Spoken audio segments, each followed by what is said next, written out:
And it is a 6-run inning here for the Oilmen. They lead Lake County 6-1. Yeah, Cosenza was just aggressive there. He liked the pitch he saw, and he hit it extremely hard. And that's why they call it the hot corner. Hansen had to try to make a great play over there, and now the Oilmen have batted around officially. Chris Baker with a runner at first base. And 6 in the bank. All of them scoring after 2 are outs. All of them are unearned runs. Here's ball 1. 1 ball and no strikes.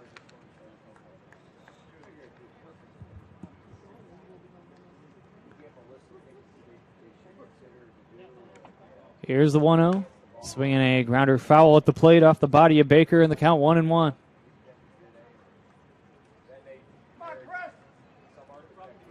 One and one on Baker.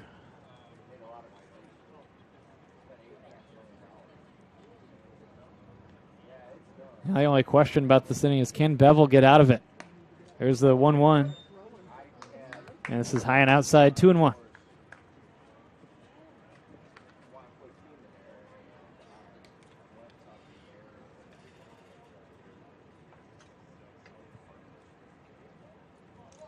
Two balls and a strike.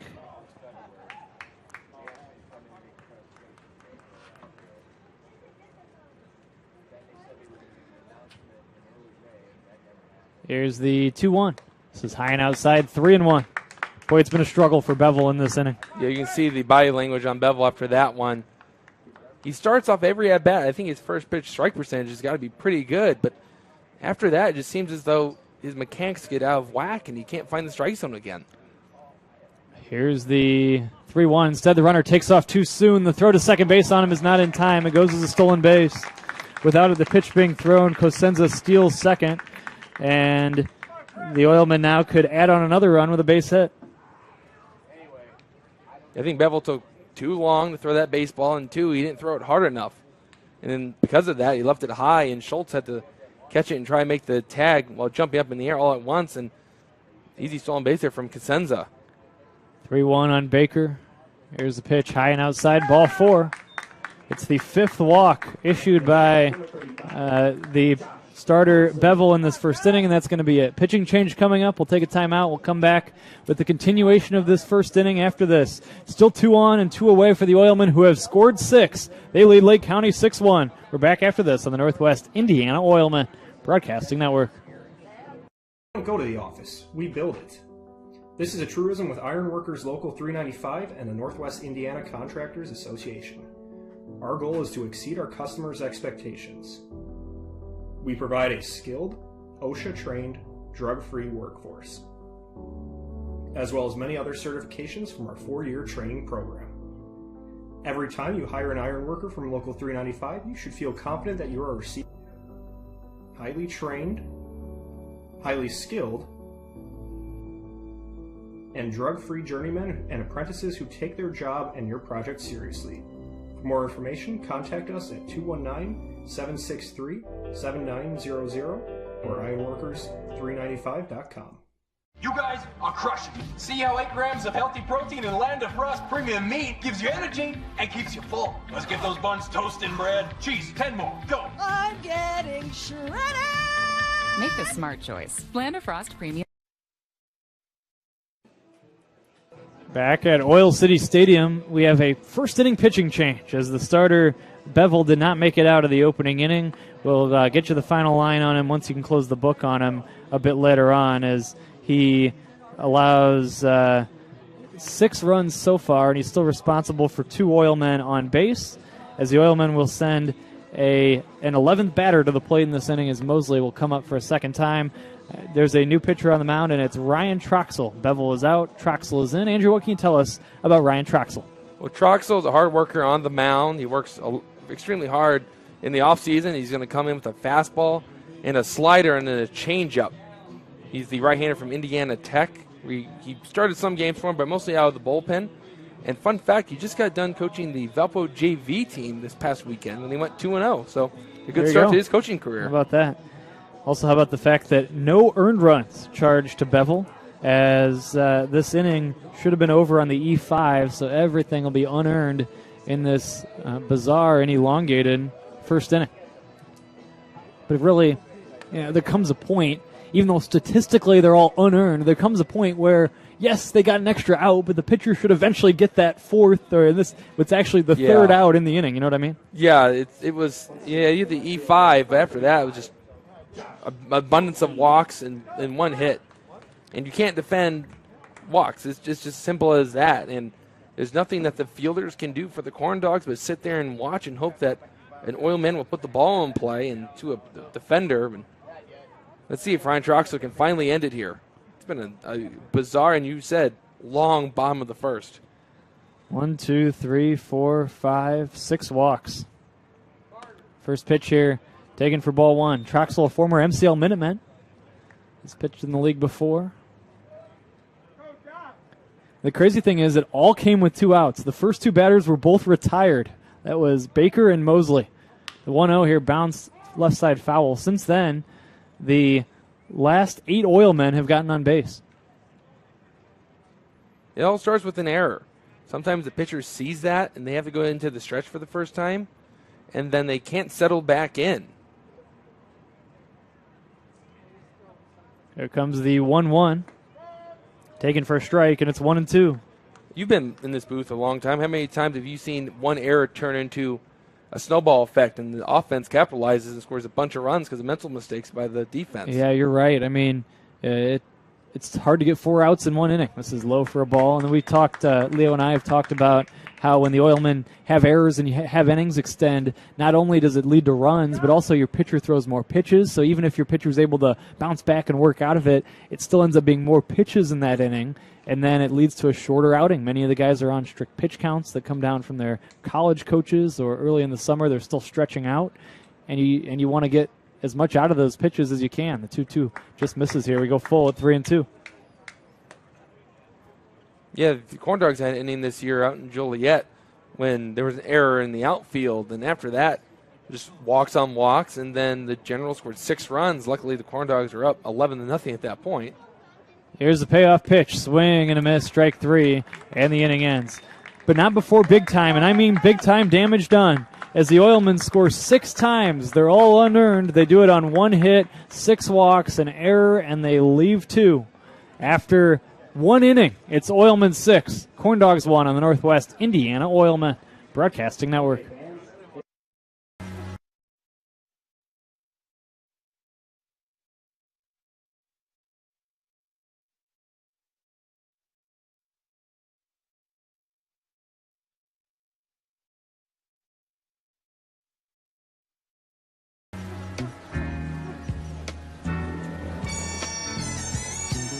Sunshine. Everybody loves the sunshine.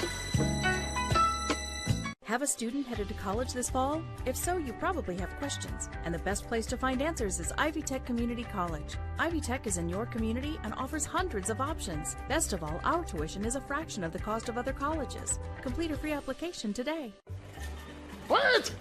Let me help! Land of Frost! Premium meat! Delicious! And no byproducts! Toss it in. Et moi? Okay. Whee! Make a smart choice. Land of Frost Premium Meat. Yes! When it comes to Sunday, choose the right couch. Here's to the original light beer. It's Miller time. Back here at Oil City Stadium, well, they're having the mascot race, but I think the youngster didn't understand that once you got to home plate, the race is over. He was going for a whole nother lap. Anyway, we're back here for inning number 2. The Oilmen lead the Corndogs by a score of 6-1. Andrew, a big inning. We talked about it. Walks and errors lead to bad things in this league. If you're a pitcher, you just want to throw strikes, and there'll be a chance for Bevel to bounce back in a future outing, but sometimes it just compounds, and once you lose the zone, it's tough to regain it sometimes. Yeah, it was just rough. He cruised through the first 2 hitters, and you thought maybe that Bevel was just going to cruise through the bottom of the first, and the Corndogs are heading to the second inning with a 1-0 ball game. But after that, he gave up a walk and then an E5, and after that, it was just bad. There's no other way to put it. It was an abundance of walks, and that's what really got the Oilmen to this big lead, and I don't think there's anyone happier in this ballpark than Matt Lolito on the mound. Yeah, and even the one hit the Oilmen had in the inning was probably a play that Hansen, the third baseman, it was a difficult hop, pretty hard hit ball, but a play he would have liked to make as well. So really just a sloppy inning all around for the Corndogs. However, we do know this, Andrew, we've both seen it. This is a Corndog team that can come from behind. It's true. They've done it 3 times this year. And Ferry, the former Oilman, takes a strike. Go ahead. And I think I've developed some gray hairs because of those 3 games. You think you have? How about me for the one against the Oilmen? Here comes the 0-1. Swinging a ground ball toward first, fielded by Marshall, unassisted. He takes it for out number 1. Actually, it was more like, if you're an Oilman fan, maybe not gray hairs, but just pulling your hair out after that game. Yeah, that was an exciting one for sure. Just never seen anything quite like, even for the Oilmen's 8-run top of the 5th, I believe, and then the Corndogs 9-run to bottom of the 8th inning, and it was a really fun game, especially because here's strike 1, 0-1 on Curiel. Go ahead. The Oilmen had loaded up the bases in the top of the 9th inning, and the tying run was at second base. Lolito working on Curiel here with 1 out, and the base is clear. A looper foul into the bullpen down the right field line, 0-2. Yeah, how about the fact that the game was a 7-run game in the 8th inning, with the Oilmen leading it by a score of 12-5. They end up losing the game by a 14-12 score. Bizarre. Here comes the 0-2. It's a ground ball to the right side. Tough play, sliding over his left Zebig. He makes it and throws to first in time. He was able to scoot in front of it, and it was more of a routine play than maybe I anticipated initially. 2 up and 2 down to begin this second, and that'll bring up Johnston. Well, one of the big things you want to do after a big inning like that is get the first out, and right now Lolito is really settled in, and when you have a 5-run spot, you can be more aggressive in the strike zone and force these hitters to hit your pitch, and then you don't have to go deep into your pitch count, and then you've become more democratic because everyone's getting their chance on the field. Here's the first pitch to Johnston. It's taken high and outside for ball 1. Lolito would love to put a 0 and put a quick inning on the board. He gave up a run in the first on 2 hits. He did strike out the 3 outs in that first inning. And after a long inning, that can be tough on a pitcher sometimes. Here's the 1-0. It's a strike, 1-1. You alluded to it. He was trying to stay loose because when you have like a 40-minute inning, it can, and it wasn't quite that long, but 25 minutes, it can really mess with a pitcher. 1 ball, 1 strike, the count on Johnston. Here comes the pitch on the way, swing and a miss, and the count 1-2. So good to see him looking sharp from an Oilman standpoint in the center. Try to pick up his 4th strikeout. We'll see if he can do it on the 1-2 upcoming. Here's his motion, and here's the 1-2 fire. High and outside, we go even at 2-2. Yeah, right now, Lolito's got some pretty good stuff, and it all comes from his fastball command. He likes to go on the outside corner with it, but then it's also that tight slider that complements it really well. 2-2. Here comes the pitch low for a ball. We go full at 3-2. A good battle by Johnstone up at the plate. Facing off against a really good pitcher for the Oilmen and trying to extend this inning a little bit longer. Here comes the payoff pitch. Swing and a miss, strike 3. 1-2-3. Go the Corndogs in the second. We played an inning and a half. It remains Oilmen 6, Corndogs 1 on the Northwest Indiana Oilmen Broadcasting Network. When you hire certified electrician contractors, you're getting the best. But just as important as our skill and expertise is our culture of safety. We know it's important to you, and we know it's important to them. Certified Electrician represents the NECA IBEW team, a team where safety and productivity go hand in hand. It's why our jobs finish on time and on budget. It's why owners that use us are repeat customers. Certified Electrician, working together, powering Northwest Indiana. That beach is just too hot. I mean, God, look at it. It's making the sand burn, the mouth dry, the skin cry. I mean, everything's just... Oh, there's Coors Light. Well, mouth desert, meet ice cold beer. Mountain cold refreshment. That's chill.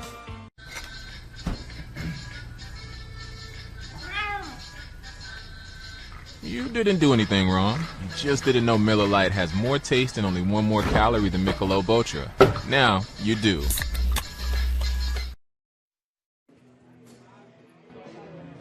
Back here for the bottom of inning number 2, 6-1 in favor of the Oilmen. They score 6 runs in the bottom of the first inning, and they lead it by a 6-1 count. Lolito bouncing back with a quick 1-2-3 a moment ago.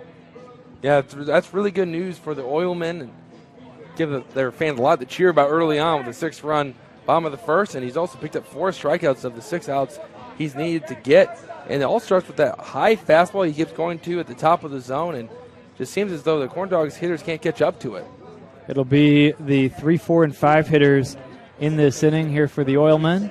And Lolito did a nice job finally recording the final out of that last inning. And it was big for the Corndogs just to somehow get the third out of that first inning. Troxel, I should say. Troxel will deliver his first pitch, taken for strike call, and the count 0-1. Troxel also won an MVP award when he was at Valpo a few years ago before he went to St. Xavier. Here's the pitch low and outside for a ball, 1-1. Valpo High School product. 1 ball, 1 strike from the right-handed pitcher to the left-handed batter. Here's a smash foul. Look out, Mike Clay, the longtime umpire in the league, had to dodge out of the way of that one. The count 1-2. It's the big even had look in his face like, oh man, that was really close, and he had the better view than anyone in the ballpark going down that right field line. And good thing Mike Clay just had enough agility to get out of the way, because that sounded like trouble for him. 1-2 the count here. Oilmen trying to get back on track, but they're notoriously slow starters down through the years. The Oilmen at 4-6 through 10 games. Here's a swing and a miss, strike 3. Zebig is out on strikes. But again, a lot of times when they come home, that's when they hit their stride. At this point, a year ago, they were 6-4. They were 7-3 in 2020. They've had a lot of seasons where they were 500 or below through 10 games. They were 5-5 in 2019, just 3-7 in 2018, and that team went on to win the Midwest Collegiate League Championship. They were 4-6 in 2016. That was after a 1-6 start. They won 3 in a row to get to 4-6, which is where they are now. Here's a foul over our heads in the count 0-1 with Zarnacki batting. 2015, the first year of Adam Enright's first stint as Oilman manager, they actually got off to a good start and started with an 8-2 record. That was after going 6-4 in 2014 and 7-3 in 2013. Deep in the hole at short, making the play and throwing to first, not in time, is Schultz. It's an infield single for Zarnacki with 1 away here in the second, and that'll bring on Marshall. Good hustle there by Tyler Schultz. That's a tough play. Backhanding into the hole, going against your momentum, going back over the first base. And it was a strong throw considering the circumstances there, but Zarnacki's got some good speed and legged it out. David Marshall standing in, 1 out, 1 on. 6-1 Oilmen on the home opener at Oil City Stadium. I wanted to also mention, Andrew, the 2012 season. Here's a strike call. Tell me if this sounds familiar. It was the inaugural season for the Oilmen under the direction of manager Justin Heisman. And any guesses what the Oilmen record was through 10 games that year? Here comes the 0-1, low and outside for a ball, 8-2. I was about to guess 8-2. It seemed as though you were setting up the door for me, and all to do is walk through it. But you 1-1. Here's a pickoff throw to first, but a lot of similarities between the start for the Corndogs in their inaugural season back in 2012.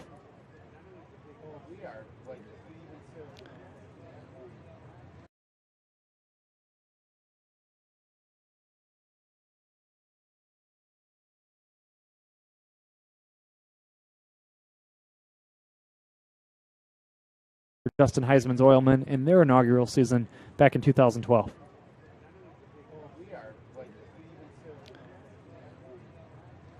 Here's the Marshall swinging a grounder foul wide of third base coach Matt Vituli, and the count 1-2.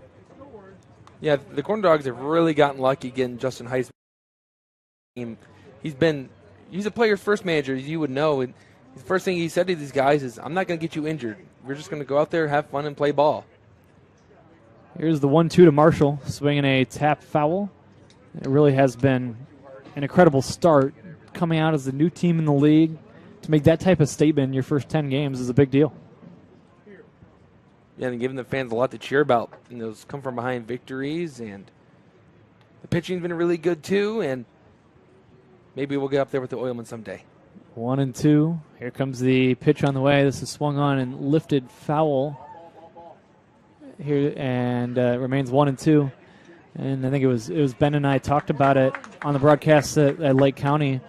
The idea that the Oilmen need a rival in the league that can kind of be on par as a consistent winner. They had that with the DuPage County Hounds for a long time. Here's the 1-2. This is high and away for a ball 2-2, and it's good for the league and good for the Oilmen when you have a team that you're juiced up about playing. And I think the Corndogs have a very, very good chance to be that team, and this could develop into quite the rivalry between the Oilmen and the Corndogs. Here's the 2-2. This is inside for a ball 3-2. Yeah, you say that, I just imagine an Oilman and then a Corndog with the hands and a face kind of waving to the Oilman. And I think that'd be a funny matchup, but in baseball, it should be a fun rivalry, especially in this league that's starting to grow a little bit. And I know that's what Ralph Flores and Don Popovic, both owners of these clubs, are trying to do in the league, is grow it and get more competition and better talent. What was that again about the Corndog waving at the Oilman? Here comes the 3-2. Swinging a ground ball to first, fielded by the first baseman Mathias. Go to second one. Schultz's return throw is in time for a double play. And with Troxel covering, it goes 3-6-1, and the inning ends. We'll get back to that maybe a little bit later on. No runs, 1 hit, and nobody left on base. We go to the third, 6-1 Oilmen on the Northwest Indiana Oilmen Broadcasting Network. I've never seen ads on top of the roof where it's helping the community.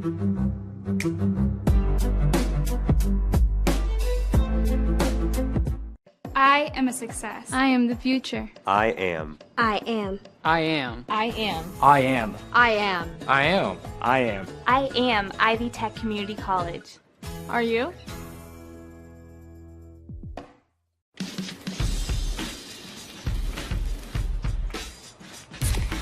Light beer shouldn't taste like water. Miller Lite has more taste and only 96 calories. It's Miller time.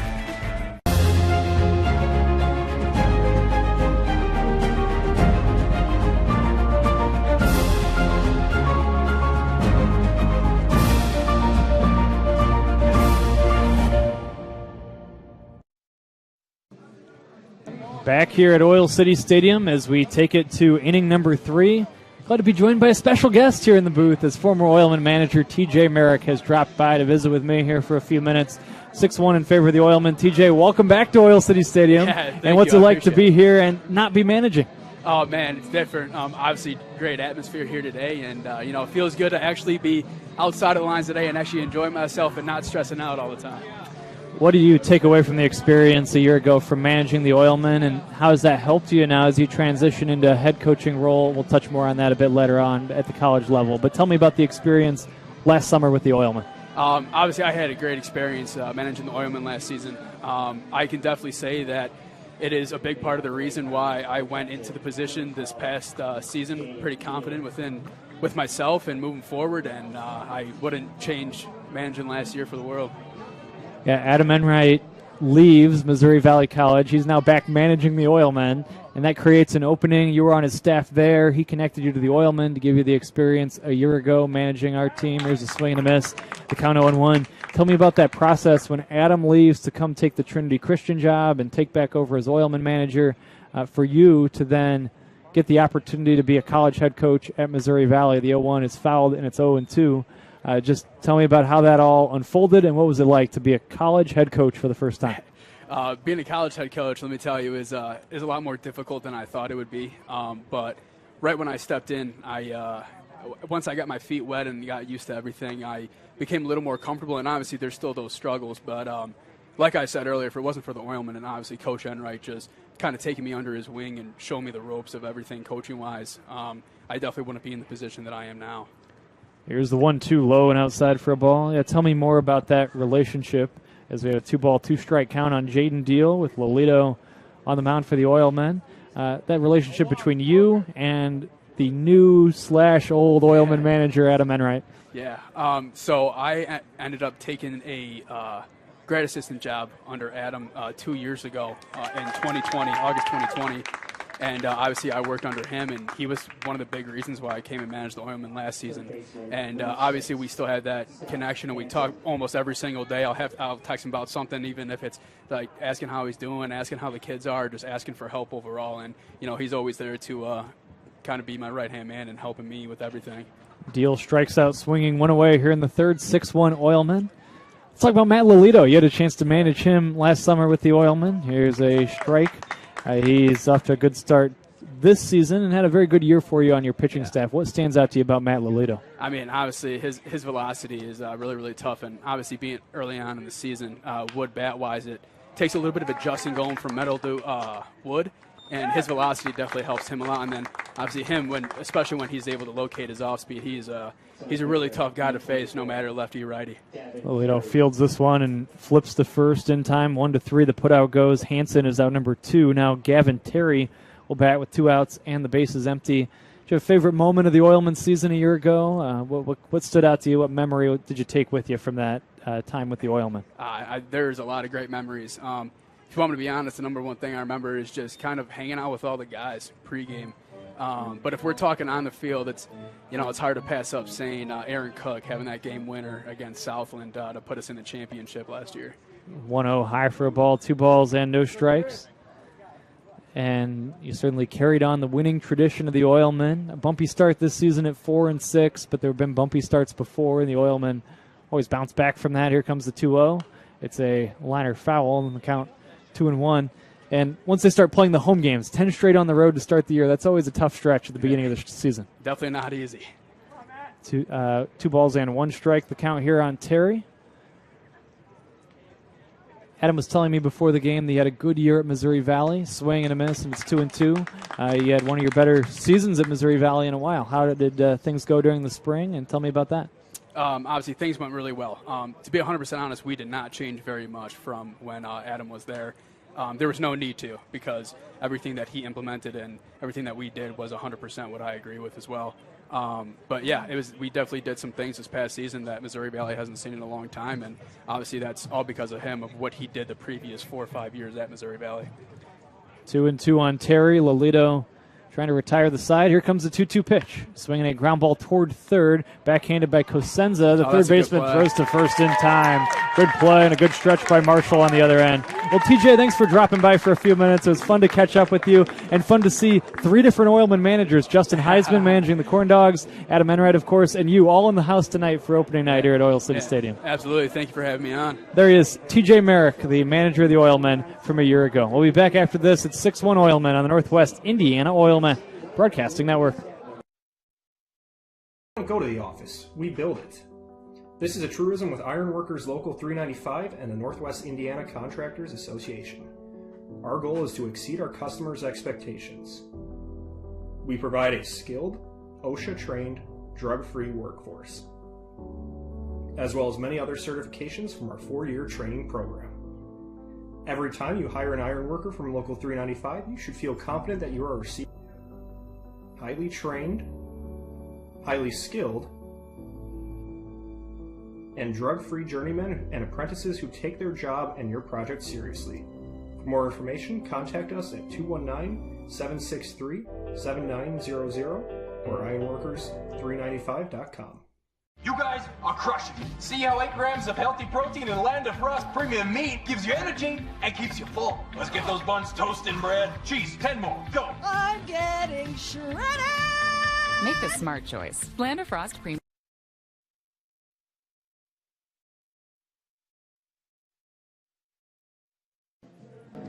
Back here at Oil City Stadium, 6-1 in favor of the Oilmen. As we move along, the Oilmen scored 6 unearned runs in the first inning, 1 unearned run in the first for the Corndogs. We bring Andrew back in here after the Oilmen worked a smooth inning. Lolito sent down the Corndogs in order 1-2-3. Ever since the Corndogs scratched out a run in the first, hits have been hard to come by as back-to-back 1-2-3 innings now for Lolito. Yeah, that fastball is mean from Lolito. He keeps going to it, and then he also spins that slider, and Gavin Terry hit a ball hard to the left side. Shazer shows bunt here. Andrew takes a strike. But Joe Cosenza made a phenomenal play, falling out of foul territory and throwing it over to first base to get Terry, who's pretty quick. That was the most impressive part. Here's the 0-1. High for a ball, 1 strike. And when you're throwing strikes and you're getting strikeouts, then your fielders are making plays behind you, Lolito's got a lot of confidence right now. Here's the 1-1. Taken for a strike, and it's 1-2.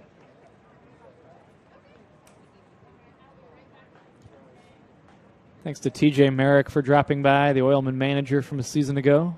Here comes the 1-2. Low for a ball. It's kind of funny, Andrew. Last year, with TJ managing, Adam Enright stopped by, and I talked to him on the broadcast, and this year it was the reverse. It was TJ up here with me and Adam down there managing.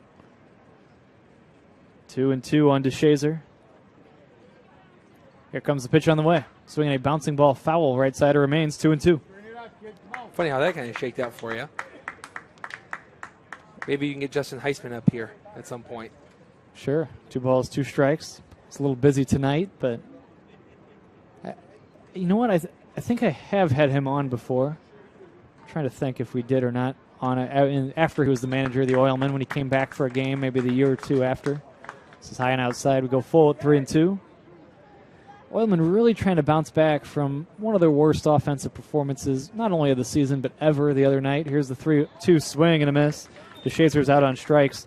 Andrew, in this game against Crestwood, they lost by a score of 4-1 on Tuesday. The Oilmen were 1 hit and struck out 17 times. Oh, wow. Now, given wow, Adam Enright, when I talked to him after the game, said, quite frankly, any ball that the catcher caught was called a strike. And he wasn't exaggerating by too much. George Hillard, the home plate umpire, had just an enormous strike zone. And, you know, I'm close friends with all of our umpires. We give them the benefit of the doubt here on the Oilmen Broadcasting Network. But it was a bigger zone on both sides, let's just say, on Tuesday night. And that made it a little tough on Oilmen hitters. But still, strike out 17 times and have just 1 hit. It was a tough night at the plate for the Oilmen. And they're trying to bounce back tonight. So far they've done it, but it was on the shoulders of mostly walks and an error in that first inning. 1-1 on Curcio. Here comes Troxel's pitch. This is swung on and skied to right. Underneath it is Kuntz, and he makes the catch. There's 2 gone here in the third. Yeah, that's got to be brutal, especially from a broadcaster standpoint. I followed that game pretty closely. I knew about the 1 run and the 1 hit. I did not know about the 17 strikeouts. How many times did the Panthers then strike out, if the strike zone was that enormous? Offhand, let's see here. It was not as many. I can tell you it wasn't 17. Kind of reminds me of that Phillies Sunday night baseball game against the... First pitch called strike here. Andrew, eight Panthers struck out. So 25 in total that game? Yeah. Oof. 0-1 on Cabeza. I want to talk more about Tuesday night. There's a lot to get to from Tuesday alone. This is a ball 1-1. Not only do we have a no-hitter or a 1-hitter in the league, we also had a no-hitter in the league. You witnessed that one. Yeah, the Corndogs, a lot like how the Oilmen started, had a lot of run score. This is just off the plate for a ball, according to Andrew Pappas, and the count 2-1. Because of walks, hit by pitches, but the Corndogs did have 7 hits, and we talked, of course, had the game the next day against the Vikings on the road with Kevin Malater, the voice of the Vikings this season. Swing and a miss. Count 2-2. And he said between the walks, hit by pitches, and errors, the Corndogs were issued 18 free bases. You can't win that way. And again, Burke, who started the game, Bassa, and Jorge Santos all looked great on the bump, throwing a lot of strikes and inducing some weak contact. There's a 2-2 swung on and skied to center. A beat on it is Terry. And in right center, he makes the catch and the inning ends. We'll continue this discussion when we come back. 1-2-3 go the Oilmen in this inning. We have played 3. It's the Oilmen 6 and the Corndogs 1 on the Northwest Indiana Oilmen Broadcasting Network.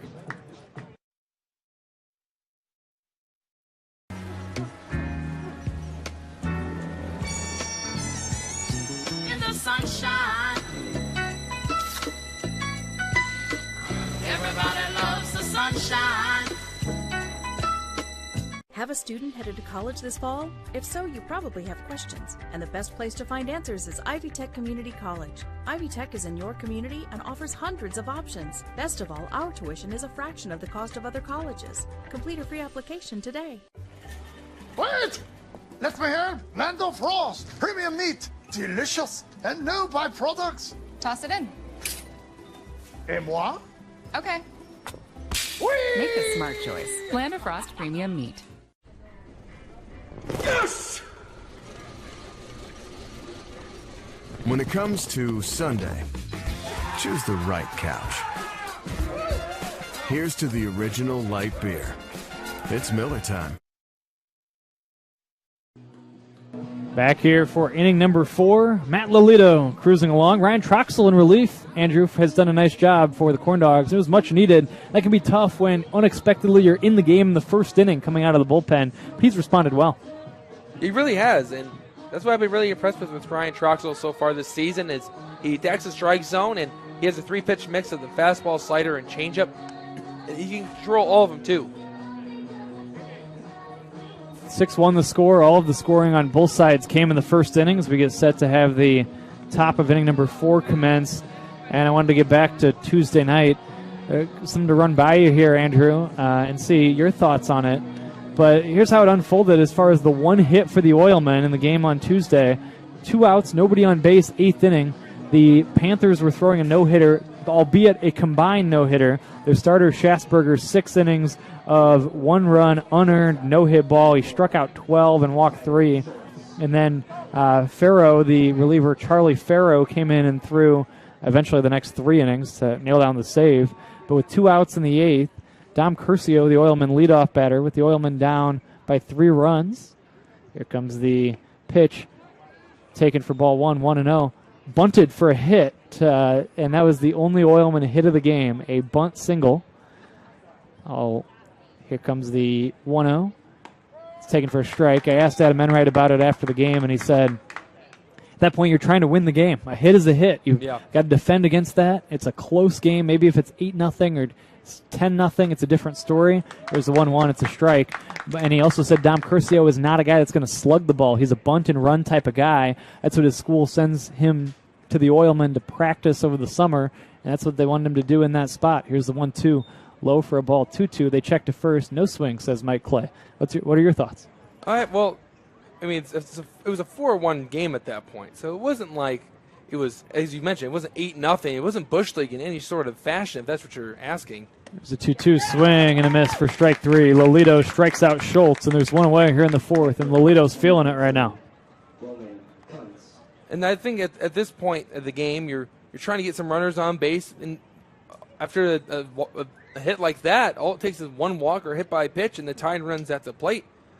And it should be in the scouting report of the Panthers that this guy has speed and can bunt. Here's a pitch high for a ball, 1 ball, no strikes. We are in the 4th. It is 6-1 Oilmen. Here comes the 1-0, taken high for a ball. I just think it's a little bit of a tough one. Obviously, you're playing to win the game, but there is kind of an unwritten rule that first hit coming as a bunt single is going to at least be questioned. Here comes the 2-0. It's taken outside for a ball. There was no bad blood between the two teams about it. I think Devontae Glenn and the Panthers understood the Oilmen had to do what they needed to try to come back and win the game. Here comes the 3-1. It's high for ball 4. Also a little different when it's a combined no-hitter, I think, versus taking the opportunity for a no-hitter away from one individual. 4-pitch walk here. Lolito was really in the zone a moment ago, but now he issues 4 straight outside of the zone, and Mathies will come up with 1 out, 1 on.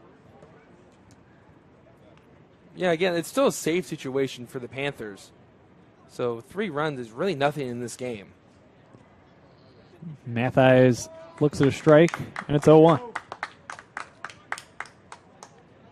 Adam Enright saying they did the best they could offensively in that game, given the strike zone of the umpire. What he was more disappointed with in the offense was that there were 2 misplayed balls in the outfield. There was a pitch low for a ball, and there were some walks that led to runs. Oilmen trying to clean some of those things up. From my understanding, that strike zone was as big as that Strack and Van Til sign out in left center.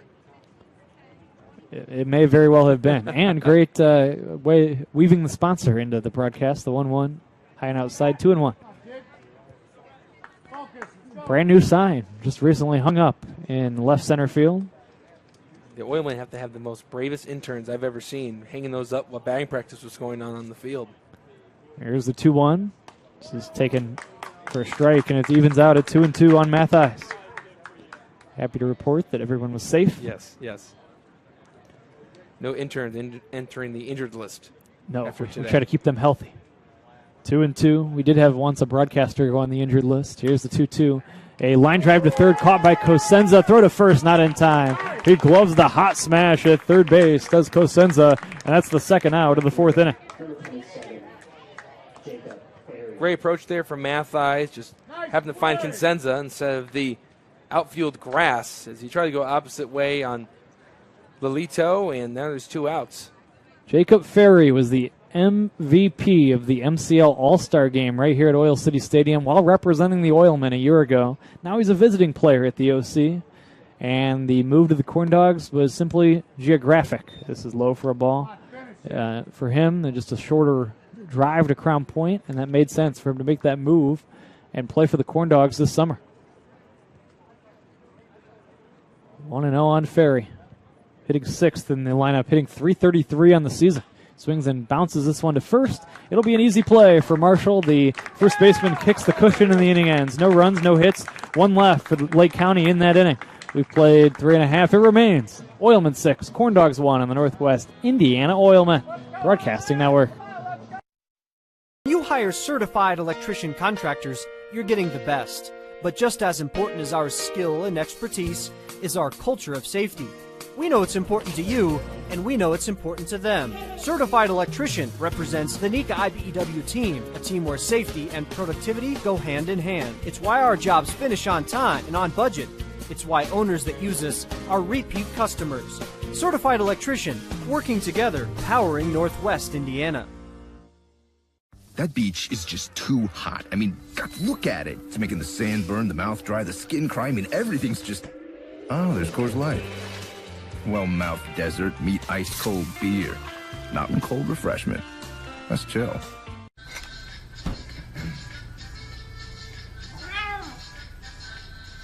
You didn't do anything wrong. You just didn't know Miller Lite has more taste and only 1 more calorie than Michelob Ultra. Now, you do.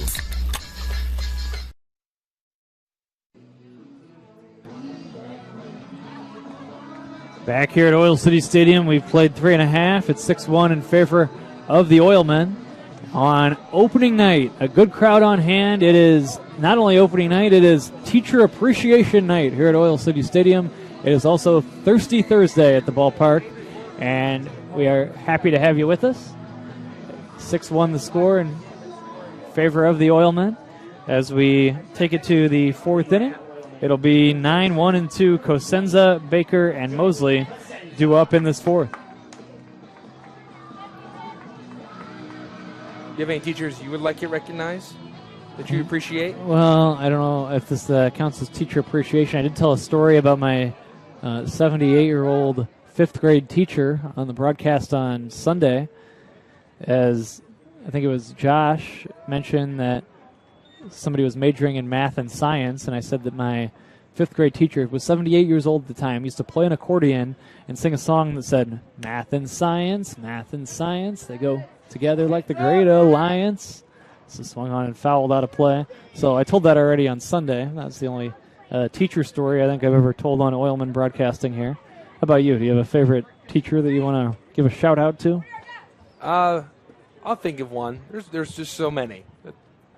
Here's the 0-2 low for a ball. My mom, a longtime teacher in Crown Point. So there you go. There you go.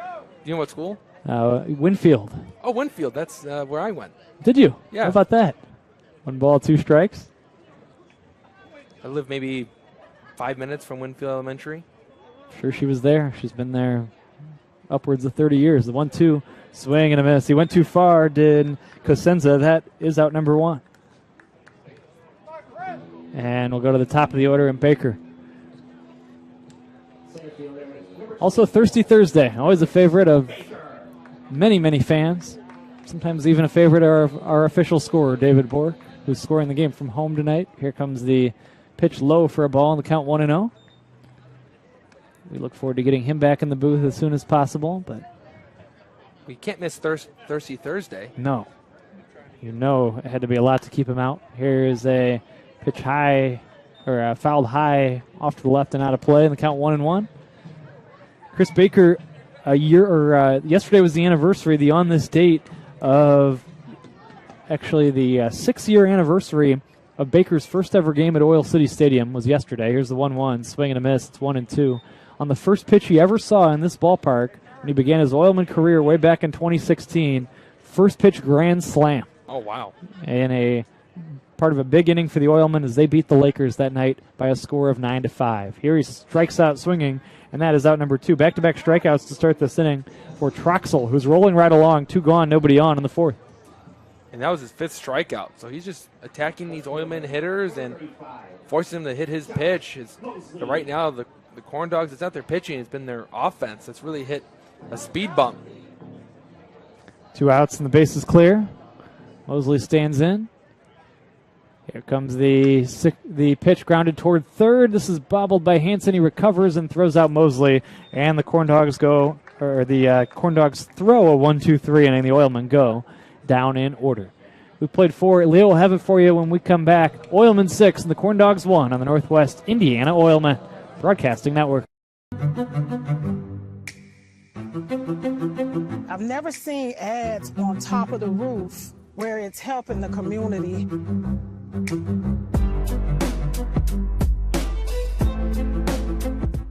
I am a success. I am the future. I am. I am. I am. I am. I am. I am. I am. I am. I am Ivy Tech Community College.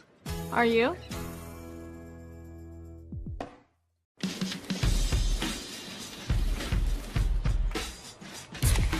Light beer shouldn't taste like water. Miller Lite has more taste and only 96 calories. It's Miller time.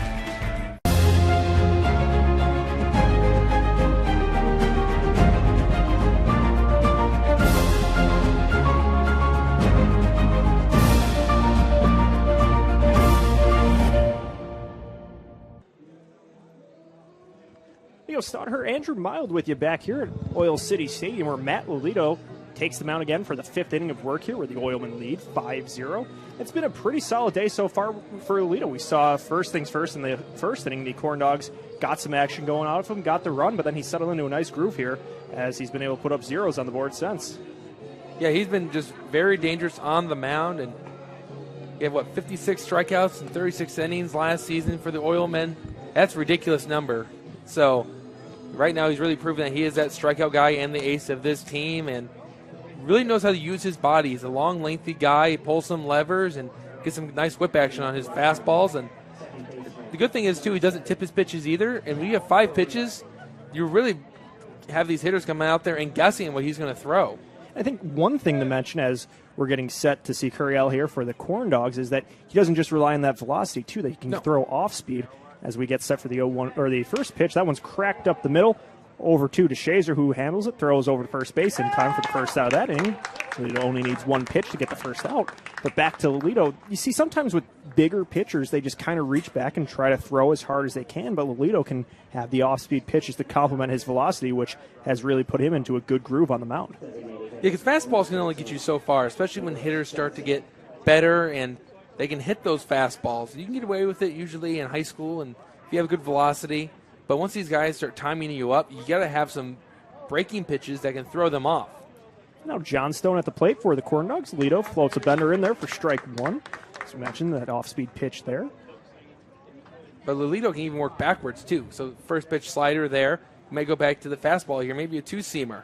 It's all about keeping these hitters guessing as the 0-1 pitch. That one fouled away, and he goes up 0-2, and that's something we see there. Now the 0-2, Adam Enright speaks all season to us about how he wants to see his pitchers throw 2 of the first 3 for strikes, and that's what we see in Lolito do such a good job today, is getting that execution early in counts, as he has the 0-2 advantage with 1 out here in the top of the 5th inning.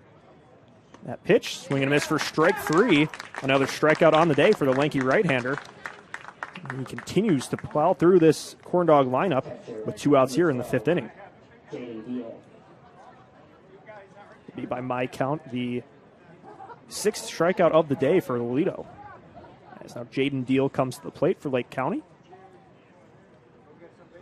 The catcher was one of those strikeout victims his last time up in the 3rd inning. comes up to the plate with his team trailing 6-1, swing and miss for strike one.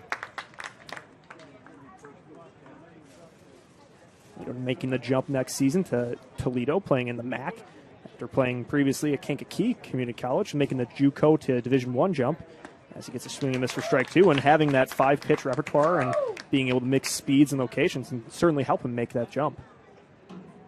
You have to have a lot of good pitches if you want to go D1, and so far Lolito has that combination to do so. Yeah, here comes the 0-2 pitch. That one just misses for ball one.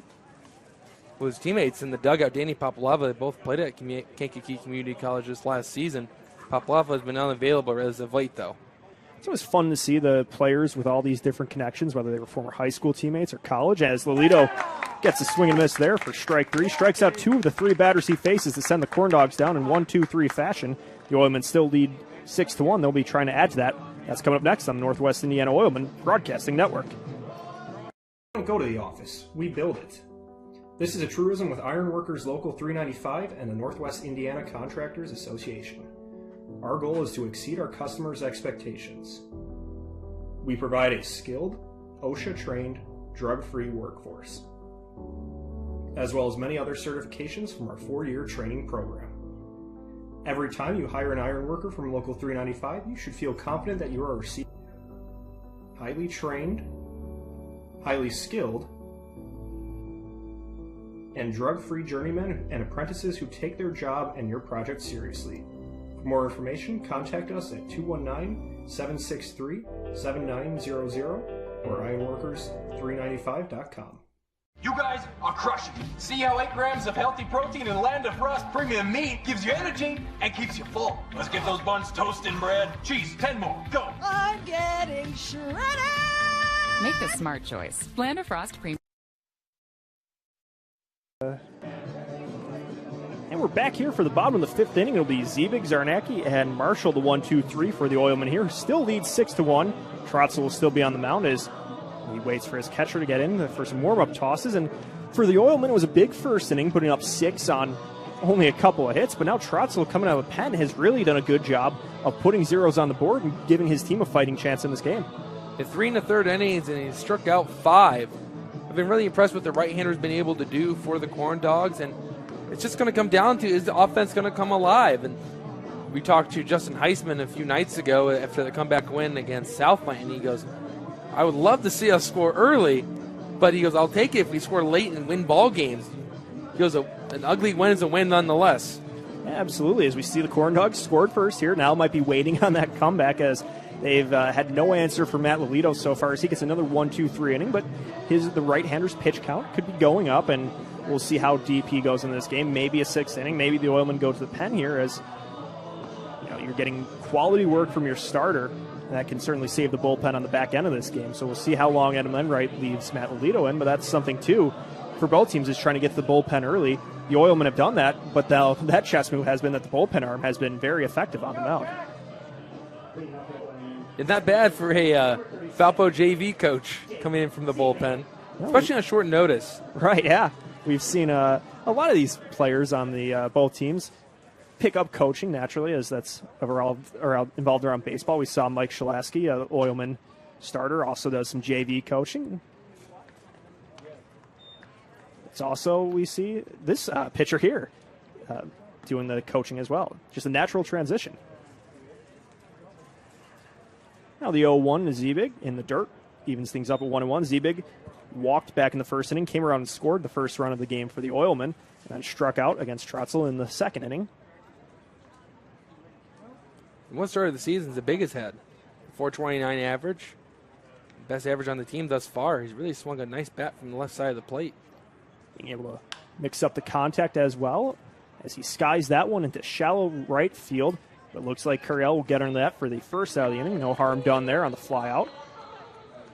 So Kyle Zarnacki, another one of the powerful bats we've seen from the Oilmen this season. He has a lot of pop to his swing as he's been able to hit for extra bases, being able to be someone very at the top of the order that they can rely upon. Yeah, so far this year, the Corndogs haven't seen a lot of power. Zernecki watches that one go by for strike one. The Oilmen have only seen a pair of home runs. One was Joe Kazenza, which he hit at Dowling Park, which is one of the longer outfields you'll see, and the other was Josh Mosley at Illinois Tech. One up high for ball one, evens count at 1-1. The Corndogs have yet to see one this season from either side. We've gotten close, but that's about it. As now the 1-1 pitch, swing and miss for strike two. As TJ Merrick was talking about when he was on, you see the adjustment. The players early in the season going from using the aluminum bats in college to the wood bats now in summer. It takes some time to get used to. Count remains 1-2. That's why being able to hit for contact and being able to hit to all parts of the field is so important with the wood bats, because you're not going to be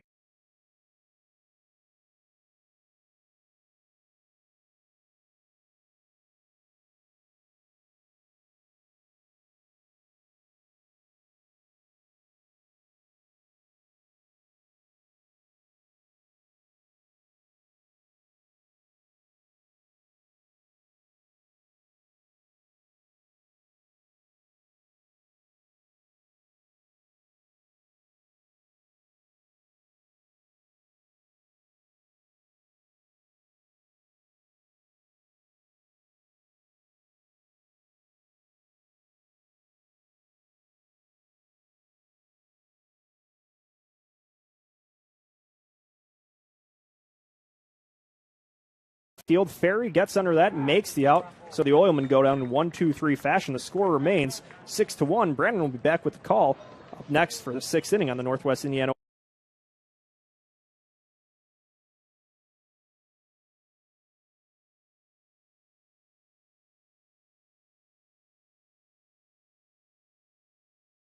Field. Ferry gets under that and makes the out. So the Oilmen go down in 1-2-3 fashion. The score remains 6-1. Brandon will be back with the call up next for the sixth inning on the Northwest Indiana.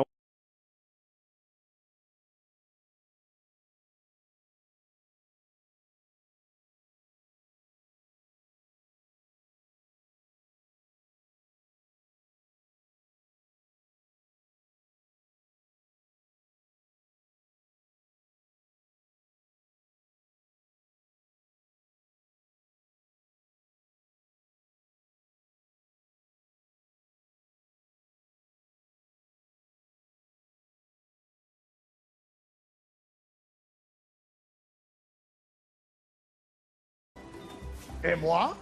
Okay. Make the smart choice. Land of Frost Premium Meat. Yes!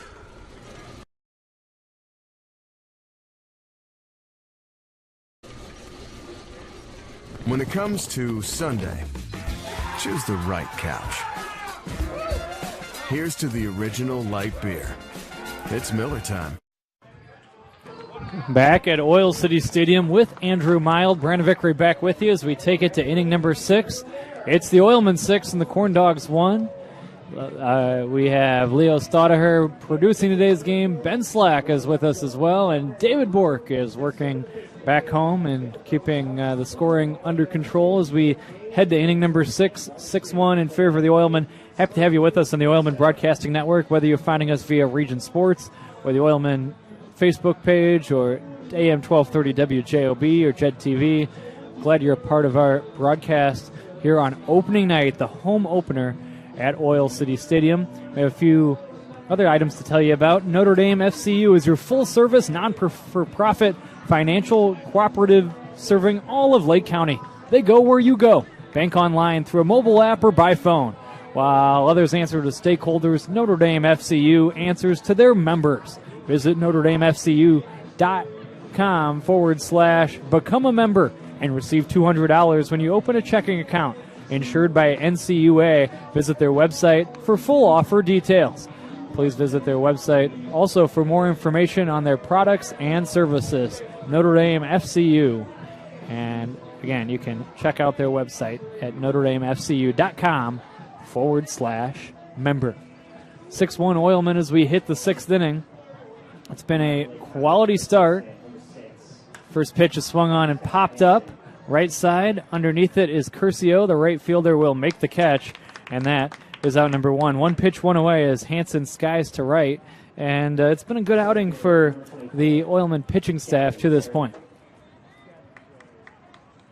Yeah, I actually get to sit back and watch Alito warm up there, and his two-seamer's got great movement, and then his slider is nice and tight and breaks off. But again, it's that four-seam fastball that's doing all the work for him tonight. Pitch low here from Lolito, and the count 1-0. There's also a hula hoop competition before the inning started. They asked Brandon, "Are you any good at hula hooping?" I would like to answer, but I'm really not all that certain. I would guess not, but I'm not entirely sure. Well, we can find out after the game if you have time. Yeah, maybe I'll run down next time and do it on the field, perhaps on our Saturday game against the Corndogs. Here comes the 2-0. They say crack to right. It's going to be a base hit. Nice piece of hitting by Terry. The pitch was high, and he tomahawks it into right and has a one-out single here in the 6th. A lot of fun at the old ballpark, though. Oh, yeah. Good crowd on hand here in Whiting. You guys always usually draw a good crowd, and that hot dog smells really make me love baseball more. For sure. It just feels like a summer night at the ballpark. It does. Looking out and seeing that beautiful oil refinery backdrop, the lights turned on, the beautiful scoreboard and left. Gorgeous Oil City Stadium. Here's the pitch outside for a ball. Tickets are available at NWIOilmen.com. We'd love for you to come out and enjoy a great summer night here. I've been enjoying summer nights here for the last decade, going back to 2012, and it's just part of the fabric of my summer. I think for a lot of us that love the game, baseball is a part of the fabric of all of our summers. Here's a strike, and it's 1-1. You got the 10 years, and Steve Stone just celebrated 40 years with the White Sox, so you got some time to catch up to him. Yeah, what do you think the tribute will be like if I get to 40 here with the Oilmen? Here comes the set and the 1-1 from Schultz. Here's a cracked center. It's going to be a base hit. DeShazer leaped for it, but he could not come up with it, and it's a single. Back-to-back hits begin the 6th inning. Runners at first and second now with one away, and that'll bring up Kuntz. Yeah, I think they should name this press box. They were sitting in the Brandon Vickery press box, and maybe put your name out in the outfield with a microphone. That's what they'll do at the 40-year mark. That's what I have to look forward to. Yeah, maybe a wristwatch. Be great. I mean, if that doesn't get me to stick around, I don't know what would. Runners take their leads from first and second. Here's the pitch on the way. This is low and in. You asked about hula hooping. Now, I can tell you was a good pogo sticker. As I once, as a young kid, pogo sticked for an hour and 28 minutes without falling. That's incredible. Yeah, I was kind of proud of that. It's a personal record. Here comes the 1-0. Taken for a strike, and it's 1-1. Now I wonder what the longest time spent on a pogo stick is. I don't know. They didn't report it to the Guinness Book of World Records or anything, so they might not have record of my time on the pogo stick. Don't see a lot of pogo sticks these days. Here comes the 1-1. This is lifted in the air to right. Pretty well hit. Back on it, Curcio. It's trouble. Curcio's all the way back. He's on the warning track. He runs out of room. It's a home run. It's a 3-run home run for Roman Kuntz. And the Corndogs are back in the ball game. It's 6-4. Well, right there's the first home run in Corndogs history. And if I had put money on any player to do it, it was going to be Roman Kuntz, who showed that power in the Northwoods League last year with his college at Morehead State. And it came at a huge time because this lead's been cut down to 2. It just did clear that wall, that fence in right field. It's, again, easier to hit a home run to right. You don't have to jockey with the brick monster that's out there on left. There's a pitch outside for a ball on the count 1-0. And Kuntz has, with one swing, brought Lake County back in this game. It was 6-1, and now it is 6-4. Here comes the 1-0. This is swung on and driven to right. This one's pretty well hit. Back goes Curcio. He's on the track. He's got a beat on this one. He's now a few steps shy of the track as he hauls it in, and that is out number 2. The answer, it was from Costa Mesa, California, 20 hours and 13 minutes. So I was just a little bit shy. Yeah, just about by 19 hours. I have a lot of questions about the 20 hours and 13 minutes on a pogo stick. I mean, some I maybe shouldn't ask on the air. Here comes the pitch on the way. This is taken high for a ball. Count 1-0. My question is, was someone feeding him as he was doing that? I'm saying, using the restroom was what I was kind of thinking of. 1 ball and no strikes. The count on Ferry. Here comes the pitch on the way. This is taken high. No, it's a strike, and the count 1-1. How many times do you think you jumped on the pogo stick in 20 hours and 13 minutes? Quite a few. You have to get tired after a while there. I mean, just staying awake for 20 hours. Here comes the 1-1. Check swing. It's a strike. The pitch was in the zone. The count 1-2. We talk about it all here on the Oilmen Broadcasting Network. Just having fun. 1-2, 2 outs. Base is clear. Beautiful night at the OC. Here comes the 1-2. This is high for a ball. 2-2. Corndogs have gotten back in this game on one swing, a 3-run homer by Kuntz. It was the first scoring by either team since the 6-run first for the Oilmen. Troxel has done a great job out of the bullpen. Here comes the 2-2. Low for a ball. Lolito. Both are former Minutemen, actually. Lolito was a Minuteman in 2020, and Troxel was a Minuteman that same season. They were teammates here in the Northern League, and they've both been doing great work on the mound right now. 3-2 on Ferry. Here's the payoff pitch with 2 down. It's taken high for ball 4. Lolito thought this was in there, but it's ruled just high and outside, and it's a base on balls with 2 outs here in the 6th. Well, there was a stat that me and Noel Ferry put together the other day, and the last 3 comeback wins for the Corndogs, they scored 23 of 26 runs in the 5th inning or later. So that continues here with 3 runs here in the 6th inning. Just the second walk of the day issued by Lolito. Here comes the pitch on the way. Taken for a strike, and it's 0-1. Again, the Oilmen come in at 4-6. They're hoping to turn things around on this homestand. The first place Corndogs stand at 8-2 entering this matchup here tonight. A strike on Curiel. Here comes the next offering. Swinging a ball-fisted foul left side, and it's 0-2. But right there, it was Lolito's 2-seam fastball that ran into Curiel. Curiel tried to pull his hands in and pull it down the left field line. So if I'm the Oilman right here, I'm going to that slider, starting it on the outside corner, and breaking it away and seeing if Curiel will go fishing for it. 2 strikes, 2 outs. Ferry the lead at first, being held by Marshall. Here's the 2-strike pitch, swing and a miss for strike 3, and the inning ends. But not before damage done. The Corndogs get 3 runs. They do it on 3 hits and leave 1. After 5.5, the new score, Oilmen 6, Corndogs 4 on the Northwest Indiana Oilmen Broadcasting Network. When you hire certified electrician contractors, you're getting the best. But just as important as our skill and expertise is our culture of safety. We know it's important to you, and we know it's important to them. Certified Electrician represents the NECA IBEW team, a team where safety and productivity go hand in hand. It's why our jobs finish on time and on budget. It's why owners that use us are repeat customers. Certified Electrician, working together, powering Northwest Indiana. That beach is just too hot. I mean, God, look at it. It's making the sand burn, the mouth dry, the skin cry. I mean, everything's just... Oh, there's Coors Light. Well-mouthed desert, meet ice-cold beer. Mountain cold refreshment. That's chill.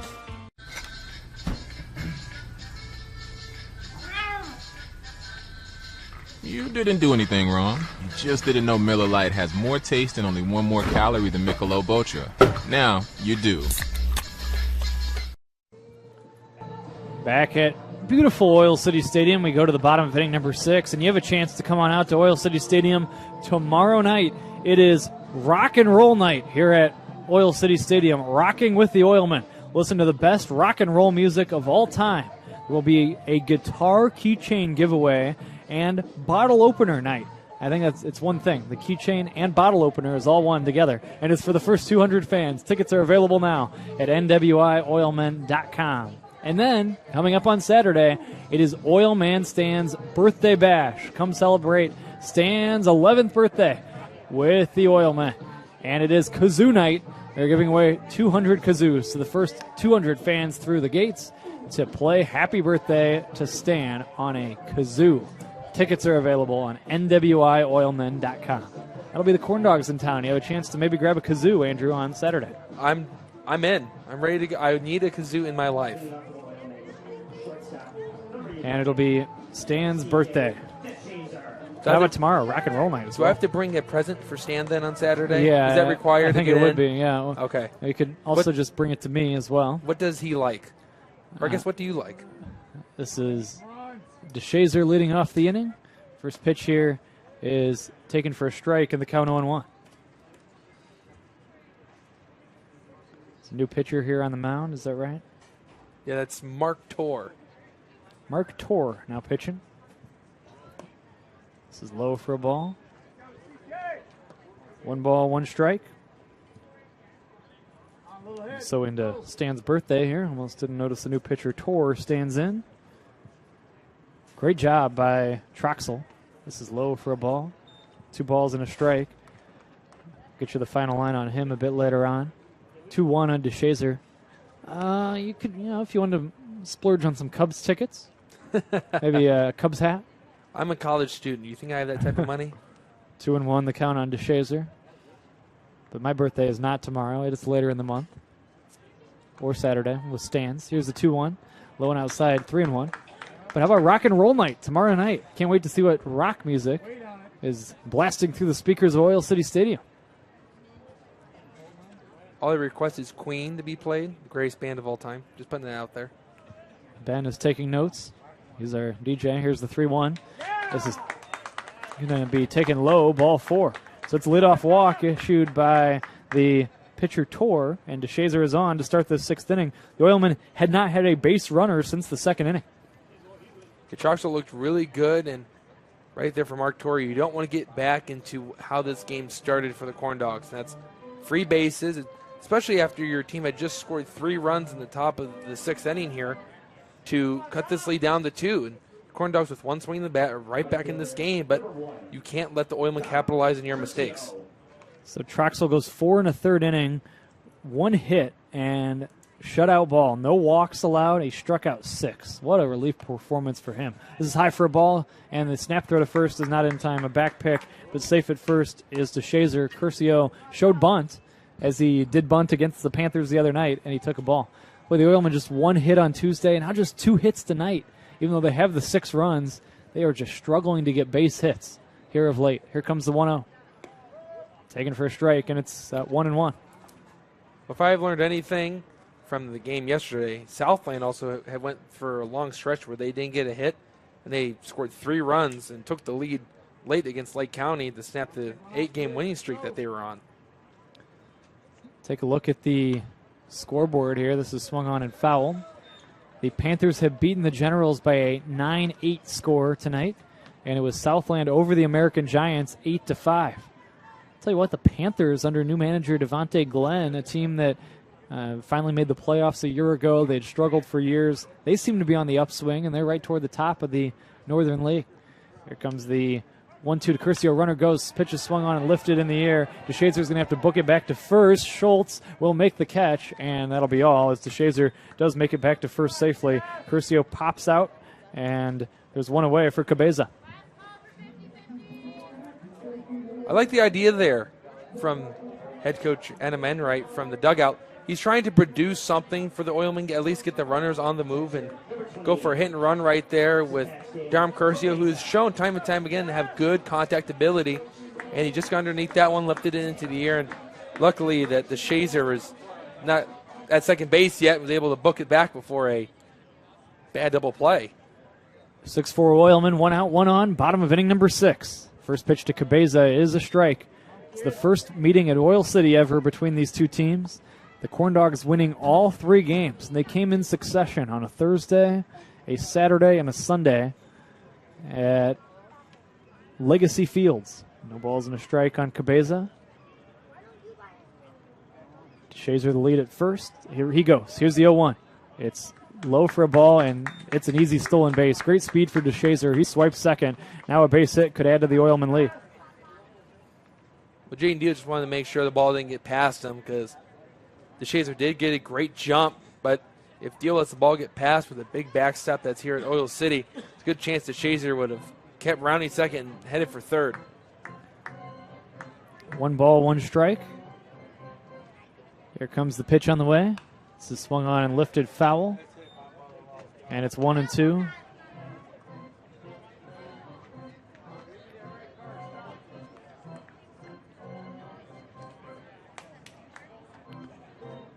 One ball, 2 strikes, 1 out, 6-4 in favor of the Oilmen. 6 runs, 2 hits, no errors for the Oilmen, 4, 5, and 1 for the Corndogs. Here's the 1-2. Low for a ball, 2-2. Good pitch there from Tor. He went for the 12-6 curveball, planted it right into the dirt like he was supposed to, and see if Cabeza would go reaching for it and pick up the strikeout. Strikeout would be big here for the Corndogs. They're trying to keep this game at a 2-run lead. 2-2, 1 out. Oilmen 6, Corndogs 4. As we play the bottom of inning number 6, the Corndogs have just gotten 3 in the top of this inning on the home run by Kuntz. Oilmen trying to get a run back. Here's the 2-2. This is ball 3, and this gets away from Deal, and advancing to third on a pass ball is the Shazer.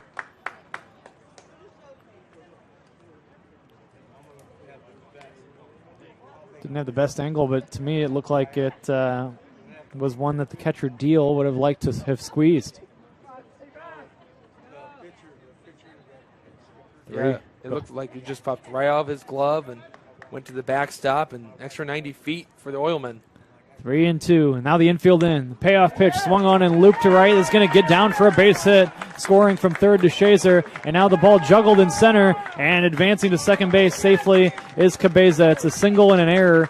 A single and a run scores, and then E8 allows Cabeza to move up to second base, give Cabeza a run batted in as Shazer comes in and scores, and it is now 7-4 in favor of the Oilmen.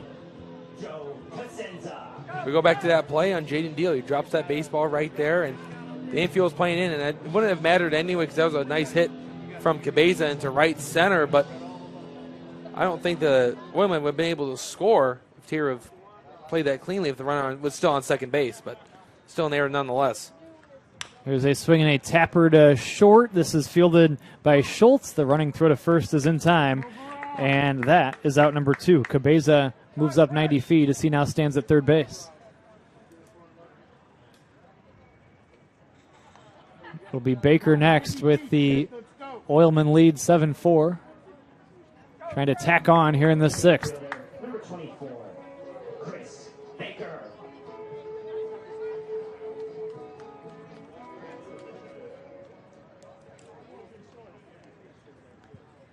Here comes the first pitch to Baker. It's taken for a strike, and it's 0-1.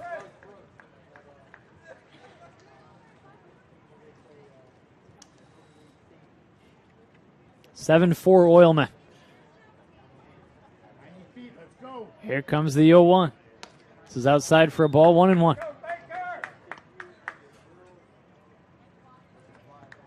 Good to have you along. The Oilmen with 7 runs on just 3 hits.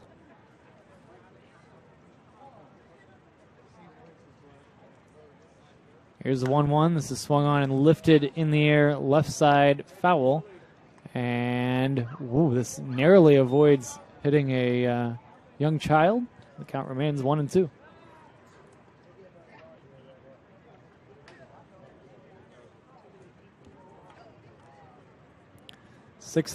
Make that 7-3-0 for the Oilmen. 4-5-2 for Lake County. 1-2 with 2 outs. 90 feet away is Cabeza. Here comes the 1-2 pitch. Swing and a miss, and the inning ends. Oilmen settle for the 1 run. They do it on 1 hit. There was also a walk, an error, and 1 runner left on base. We've played 6. It's the Oilmen 7, Corndogs 4 on the Northwest Indiana Oilmen Broadcasting Network.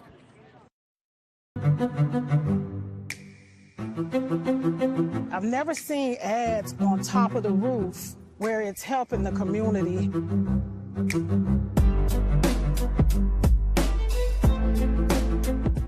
I am a success. I am the future. I am. I am. I am. I am. I am. I am. I am. I am. I am Ivy Tech Community College. Are you?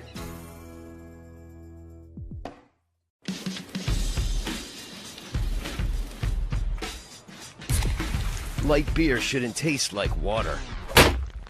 Miller Lite has more taste and only 96 calories. It's Miller time.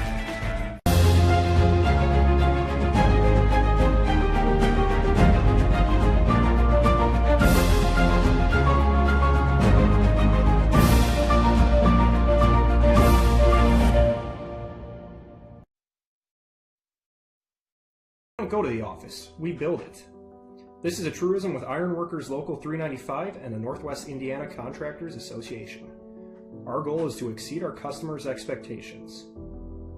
We provide a skilled, OSHA-trained, drug-free workforce, as well as many other certifications from our 4-year training program. Every time you hire an iron worker from Local 395, you should feel confident that you are receiving highly trained, highly skilled, and drug-free journeymen and apprentices who take their job and your project seriously. For more information, contact us at 219-763-7900 or ironworkers395.com. You guys are crushing it. See how 8 grams of healthy protein in Land of Frost premium meat gives you energy and keeps you full. Let's get those buns toasting, bread. Cheese, 10 more. Go. I'm getting shredded. Make the smart choice. Land of Frost Premium. Back at Oil City Stadium, where there's a new pitcher on the mound. Right-hander Frank Quinn is in. We'll tell you more about him in a moment. But first, we give you the final line for Oilmen starting pitcher Matt Lolito, who exits in position for a win, and deservedly so. He goes 6 innings. He gives up 5 hits, 4 runs, 3 earned runs, all 3 earned runs on a home run in the 6th inning. He walked 2 and struck out 9 here tonight. It was a solid outing for Matt Lolito, and he's put himself in position to get a win for his team.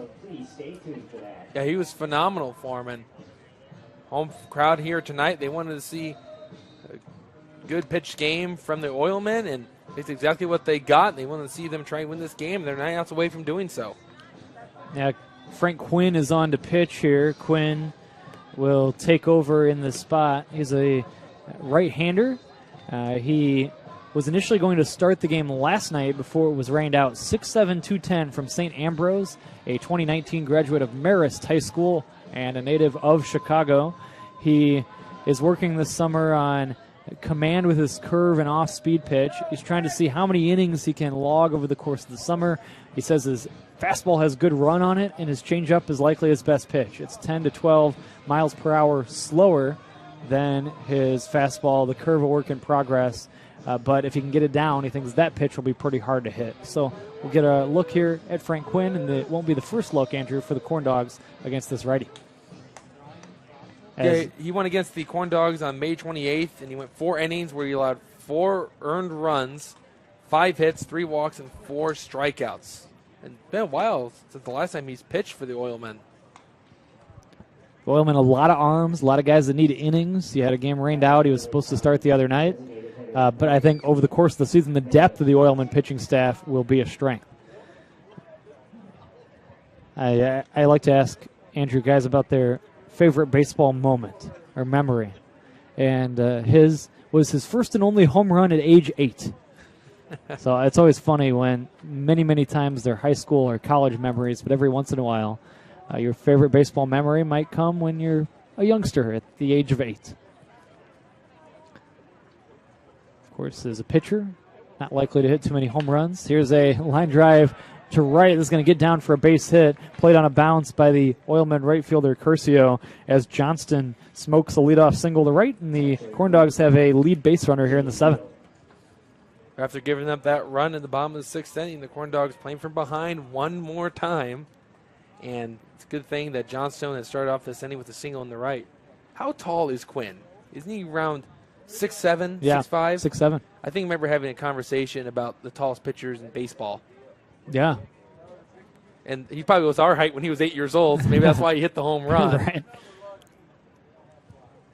Here's Deal standing in, swinging a foul.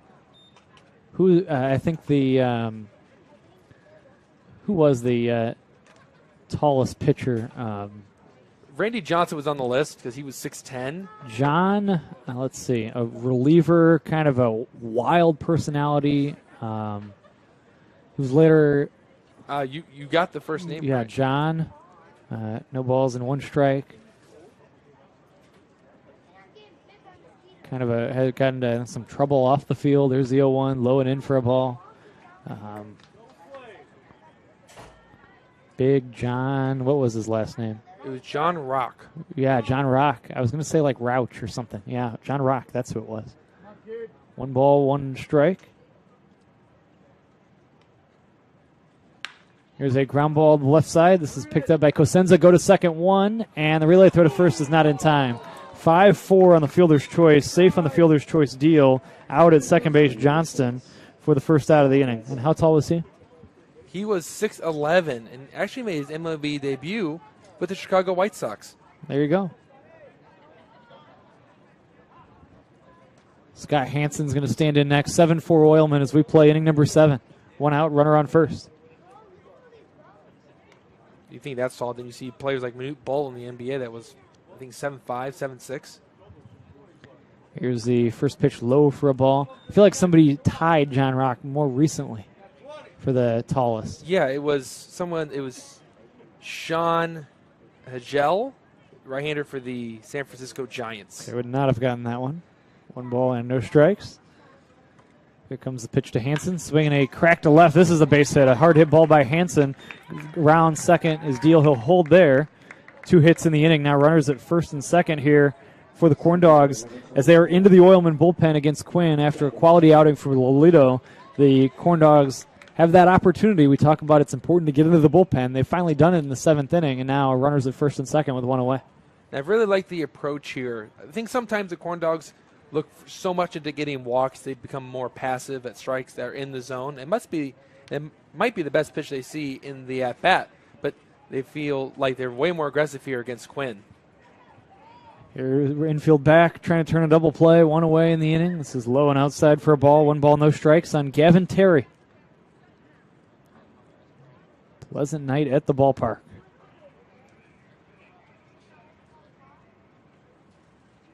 One and 0. Quinn, his first inning of work. Here comes the 1-0, low and in. This is a wild pitch. The runners are each going to move up 90 feet. Now a base hit could drive in 2 and cut this lead to 1 after the wild pitch. Well, again, the big spot for the Corndogs yesterday, and it sounds like a broken record, I know, it was hitting with runners in scoring position. And sometimes that's all baseball can come down to. If it's a close game like this, just 1 hit can change the game. Kind of like in basketball, 1 shot could change the game. 2-0, and sometimes 1 win can change a season. That's why the Oilmen really need a win to try to turn things around after they're below 500 at 4-6. Here's a swing and a miss, and the count 2-1. Well, Oilmen really got Gavin Terry shifted as the bigs play all the way to his left, really. 2-1. Here comes the pitch. Taken for a ball, now 3-1. First base is open, but a dangerous hitter in Tyler Schultz is on deck. Schultz already 2 hits today, and he's hitting .333 on the season. He's the MCL player of, or I should say the Northern League player of the week for week 1 of the season. He was the MCL player of the week once a year ago as well. Here comes the 3-1. Swinging a bouncing ball right side. This is going to be through for a base hit through the right side of the infield. Marshall and Zebig crossed over. Now here comes the second run to score on a single that makes its way into right field. Deal comes in and scores. Hansen scores. As we mentioned, they both moved up on a wild pitch a moment ago. Marshall ranging over. This bouncing ball gets past him, and Terry has a 2-run single. It's his second hit of the game, and it's now a 7-6 ball game. Yeah, great approach, really, from the Corndogs this inning. It's all it's coming down to. They're swinging the hot bats since past the 5th inning, and I guess that's the only time they can hit. Because it's usually the first 5 where they're a tad bit slow at the plate. But after that, they're way more aggressive and finding more barrels. Adam Enright to the mound. Boy, a play that Marshall would have liked to make. It goes as a base hit. It was kind of between he and Z-Big. He wasn't in front of it, but I'd like to at least knock that down if you can. Adam Enright's visit is fairly short-lived here. And now he will make his way back to the first base dugout. And with Terry's hit there, that's now 10 straight games where he's gotten on base 2 times or more. He's had a great season, and his OBP is really showing for the Western Illinois Leatherneck that's transferring. Schultz set to stand in. Corndogs have been kind of the comeback kids so far this season. A few fans are even yelling about it as we speak, saying we always do. Here comes the pitch. Taken for a strike, and it's 0-1. Corndogs are out hitting the Oilmen 8-3, but yet they trail the column that counts 7-6, and it was 100% because of the 6 walks issued by Bevel in the first inning. The starter for the Corndogs lasted just 2/3 of an inning. 0-1 is taken low and in for a ball, 1-1. Right now, that's the difference in the game, but the Oilmen might end up needing a little more than 7 tonight, as they're clinging to a 7-6 lead.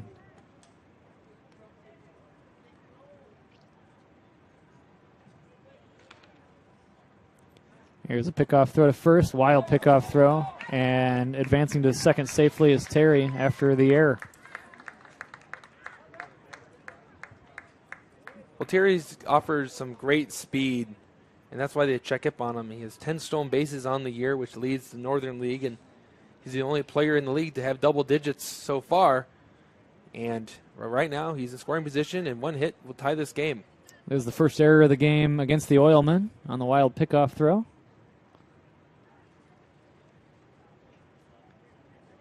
Here comes the 1-1. This is taken for ball 2, 2 balls and a strike.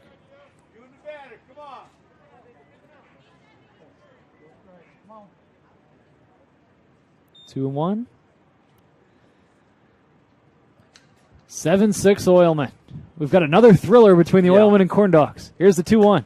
This is swung on and lifted to right. Pretty well hit. Curcio over near the line. Curcio, does he have a play? He slides for it, and he is able to make a great catch.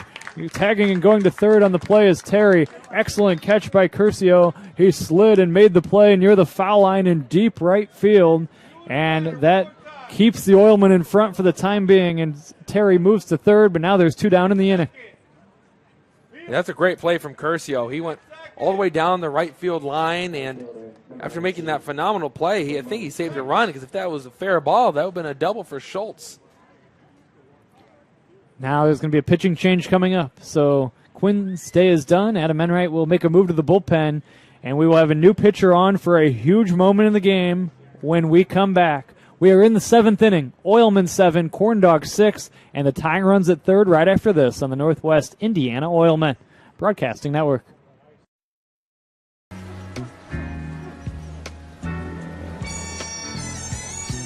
the sunshine, everybody loves the sunshine. Have a student headed to college this fall? If so, you probably have questions, and the best place to find answers is Ivy Tech Community College. Ivy Tech is in your community and offers hundreds of options. Best of all, our tuition is a fraction of the cost of other colleges. Complete a free application today. Wait! Let me help! Lando Frost! Premium meat! Delicious! And no byproducts! Toss it in. Et moi? Okay. Whee! Make the smart choice. Land Frost Premium Meat. Yes!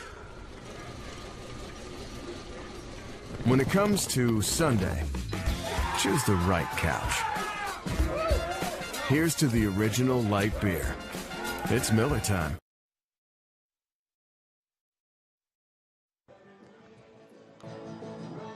Back here at beautiful Oil City Stadium, where there's a new pitcher on the mound. Quinn lasts just 2/3 of an inning. You can't close the book on him yet. He allows 2 runs, and he's still responsible for a third. There were 3 hits against him in this inning. And, again, he can't quite close the book. He did not walk anyone and did not record any strikeouts. But now Jake Paymaster is in, as the lefty will complete his warm-up tosses. And, Andrew, he comes on in the biggest moment of the game so far. Yeah, I like the move here from the Oilmen going to the lefty on Roman Kuntz, who comes up to the plate, who just hit that home run into right field. And with the tying run 90 feet away, you got to start playing the matchups late in the ball game. And because if this game gets tied, it's going to be interesting how it shakes out, especially that the Corndogs bullpens really came in and settled down and kept the game at where it's at. 4-seam, 2-seam slider change is the repertoire for the southpaw Jake Paymaster, who was tremendous a year ago in the MCL with the Southland Vikings. Now he's made his way over to the Oilmen and is looking forward to the opportunity to pitch for the Oilmen over the course of this summer. Go ahead. I'm going to expect a lot of fastballs on the inside corner and then sliders working its way out of the zone on Roman Kuntz here. Nothing that where you can get his arms extended and drive one, because this field does play smaller than what you would think, because Kuntz's home run, they traveled a long distance, but it just got over because it carries here.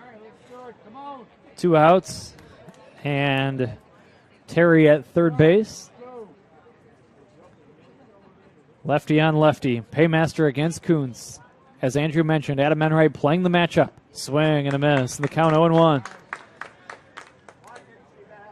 We've already had a few battles between these two teams. The Corndogs fought back and just stunned the Oilmen in heartbreaking fashion for NWI, 14-12, the last time these two teams met. The Oilmen trying to defend their home field here tonight. 2 outs, bottom 7. Here comes the 0-1 pitch. This is taken low and outside. 1 ball, 1 strike. Change up first pitch, and they go to the slider here. Kuntz was able to lay off of it to see another pitch. 1-1. 2 outs. The lead at third for Terry. Here comes the pitch on the way. And this is a wild pitch. The tying run's going to try to score, and it will. The tying run scores on a wild pitch. A wild pitch from Jake Paymaster. Terry comes in and scores. Charge the run to Quinn and close the book on him. The 3rd run he allowed. And now this ball game is even. After the Oilmen led 6-1 through 1, we have ourselves a 7-7 tie in the 7th. Cardiac Corndogs. That's the nickname they've earned. 2 balls and a strike on Kuntz. This is low and outside. And in fact, it was 6-1 not only after 1 inning, but it stayed that way all the way until the 6th. You got a great start from Matt Lolito, who's evolving into the ace of the Oilmen, a distinction held by Jack Guzik for the last 3 seasons. And Lolito, besides one mistake, a 3-run homer to right, really did a great job of keeping you in front. But now 2 3-run innings in a row for the Corndogs. The 3-1 is taken for a strike. We go full at 3-2. And as Andrew said, this is a Corndog team that has not only done this to the Oilmen, but they've done it to just about everybody they played in the Northern League. They just do not go away. A 7-7 tie in the 7th. And here's the payoff pitch. This is fisted foul to the screen. It remains 3-2.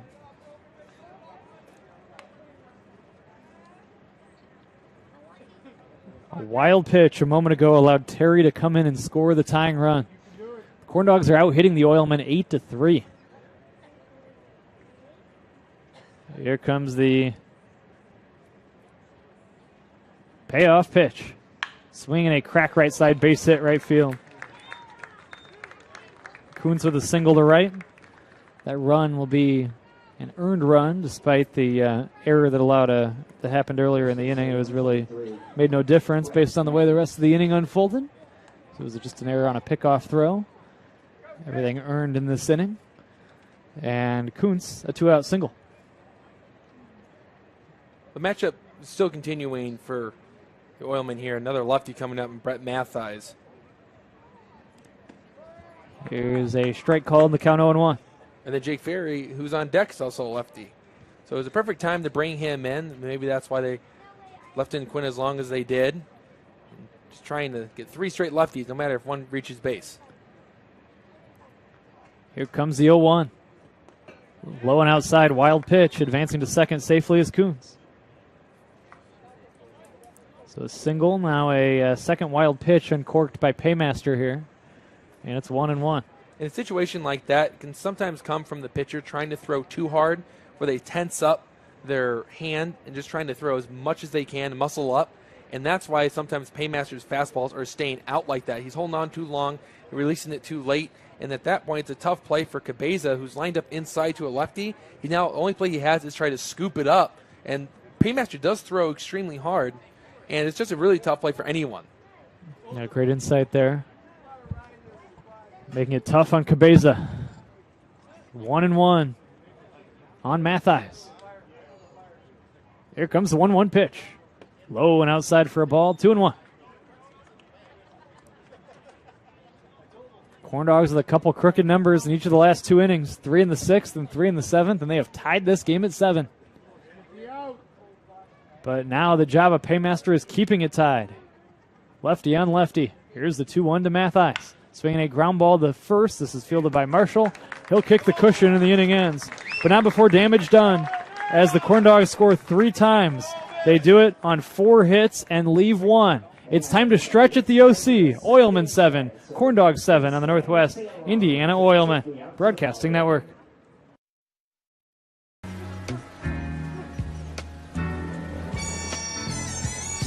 In the sunshine, everybody loves sunshine. Have a student headed to college this fall? If so, you probably have questions, and the best place to find answers is Ivy Tech Community College. Ivy Tech is in your community and offers hundreds of options. Best of all, our tuition is a fraction of the cost of other colleges. Complete a free application today. Wait! Let me help! Lando Frost! Premium meat! Delicious! And no byproducts! Toss it in. Et moi? Okay. Whee! Make the smart choice. Land of Frost Premium Meat. Yes! When it comes to Sunday, choose the right couch. Here's to the original light beer. It's Miller time. Well, great atmosphere tonight here at Oil City Stadium. Happy to have you with us. Great ball game, great atmosphere. Fans are into it, and they're amped up for the continuation of this game. And we've got a brand new game, as this game is tied at 7. If you missed it, the Corndogs came from 6-1 down. They scored 3 in the 6th. The Oilmen got an insurance run in the bottom of the 6th, but then they got 3 in the top of the 7th, did the Corndogs. That makes it a 7-7 tie. As they've stretched out here at the OC, and we go to the bottom of inning number 7. It'll be Mosley, Zebig, and Zarnacki, 2, 3, and 4 for the Oilmen in this 7th inning. Well, pitching change here. Santos is on to work for the Corndogs after Tor is out of the game. He goes 1 inning, 1 hit, 1 run. It was earned. He walked 1 and struck out 1. And now Jorge Santos is in to pitch for the Corndogs. Yeah, I don't know about you, but my book, that's perfect. 1, 1, 1 all across. But Santos, he has a nice, loose mechanics there from the stretch. He's not really going to tense up. And because of that, he allows his arm to whip through and throw a good fastball. And he looked really good in his first appearance against the Vikings where he closed out the no-hitter. There's a funny story to that, too. I look forward to hearing it as Mosley takes ball 1. So Noel Ferry got the interview of the 3 pitchers that are part of that no-hitter. I've already seen 2 of them in Tor and Santos, and he asked them, like, did you know going into that 7th inning that you were throwing the no-hitter as a team? This is swung on and cracked foul, right side 1-1, Andrew. And he said, yeah, I knew going in, and all I had to tell myself in the 13-0 game was not to screw it up. And he did not. He went 1, 2, 3. He struck out a hitter, and it was there was no drama in that final inning. So 1 ball, 1 strike. Here's the pitch on the way, high for a ball. There had been only a small handful of no-hitters before that in the history of the league. Luke Harrison, who is an Indiana Hoosier, threw 1 for the DeKalb County Liners back in 2012. Here comes the 2-1. This is taken outside for a ball, 3-1. It was a pitcher for the Snipes. It may have been Jacob Hendren, who threw 1 in the middle part of the last decade, around 2015 or 16. 3-1 the count here. This is high for a ball. Ball 4, Jack Guzik threw 1 last year for the Oilmen, the first in Oilmen history, as Mosley draws the leadoff walk. And you have to comb through to see if there were maybe 1 or 2 others. But it's been rare, and we almost had 2 in one night in the league the other night. Yeah, I wasn't quite sure first year in the Northern League if there was any prior. I was willing to bet there were. I'm glad you're here, and you've been here for 10 years, that you're able to list some off for us. Zebig stands in. Here's the pitch on the way, taken for a strike. Of course, a combined effort was a little different. Guzik's was a combined effort a year ago, I believe, as well. 7-7. Here's a pickoff throw to first, not in time.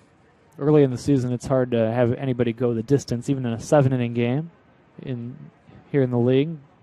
Later in the year, you see guys start to go deeper in games. Runner goes. Here's the 0-1. Pitch is the ball, and he steals second base. This is a stolen base. Ball gets by the catcher deal, but credit Mosley with the steal. And now a base hit could put the Oilmen back in front. Yeah, I like the aggressiveness from Mosley there, running on Santos, and Deal's going to have to make a nice clean transfer and a good throw to second base to try and get him. And the Oilmen, after giving up the 3 runs in the top of the 7th, are 1 hit away from regaining that lead. Scheduled home opener was rained out last night. Now it's the home opener here at Oil City Stadium. Here's a pickoff throw to second. It's a wild pickoff throw. Mosley is going to try to move up. Now there could be a play at third. Here comes the throw to third. Wild throw, well backed up, and Mosley holds at third. Mosley hesitated, then he decided to try to move to third. Terry, a good throw, gets him, but it's a wild throw from Terry, and he's safe at third base. This error goes on the pitcher, Santos, E1, allowing Mosley to move up to third. And now there's any number of ways the Oilmen could bat home the go-ahead run. Yeah, I don't even think Gavin Terry in center field even realized that Mosley was going to head over to third base, so he came up gunning a little bit later than what he should have and sailed the throw. I don't think it would have mattered anyways. Mosley had some good wheels over at third base. Here's the 1-1. Inside for a ball, 2-1. Corndog infield is in. The middle infield is at medium depth, and the corners are in. The middle infield kind of creeps in a little bit. Here's a ground ball to the right side toward first, holding at third Mosley. Kicking the first base cushion is Marshall, and that's out number 1. So the Corndogs get the first out without allowing the run as Zebig is retired, and that'll bring up Zarnacki. That's the one place Zebig couldn't hit the baseball, then try and get that run in as Matthijs, who is also a pitcher, has a good arm over at first base and would have came up gunning home. But when you have 3 outs to play with a runner at third base, you're willing to not be gambling there, keep him over at third, and see if your cleanup hitter can do the trick. Zarnacki with the runner Mosley taking his lead at third. First pitch is a strike, and it's 0-1.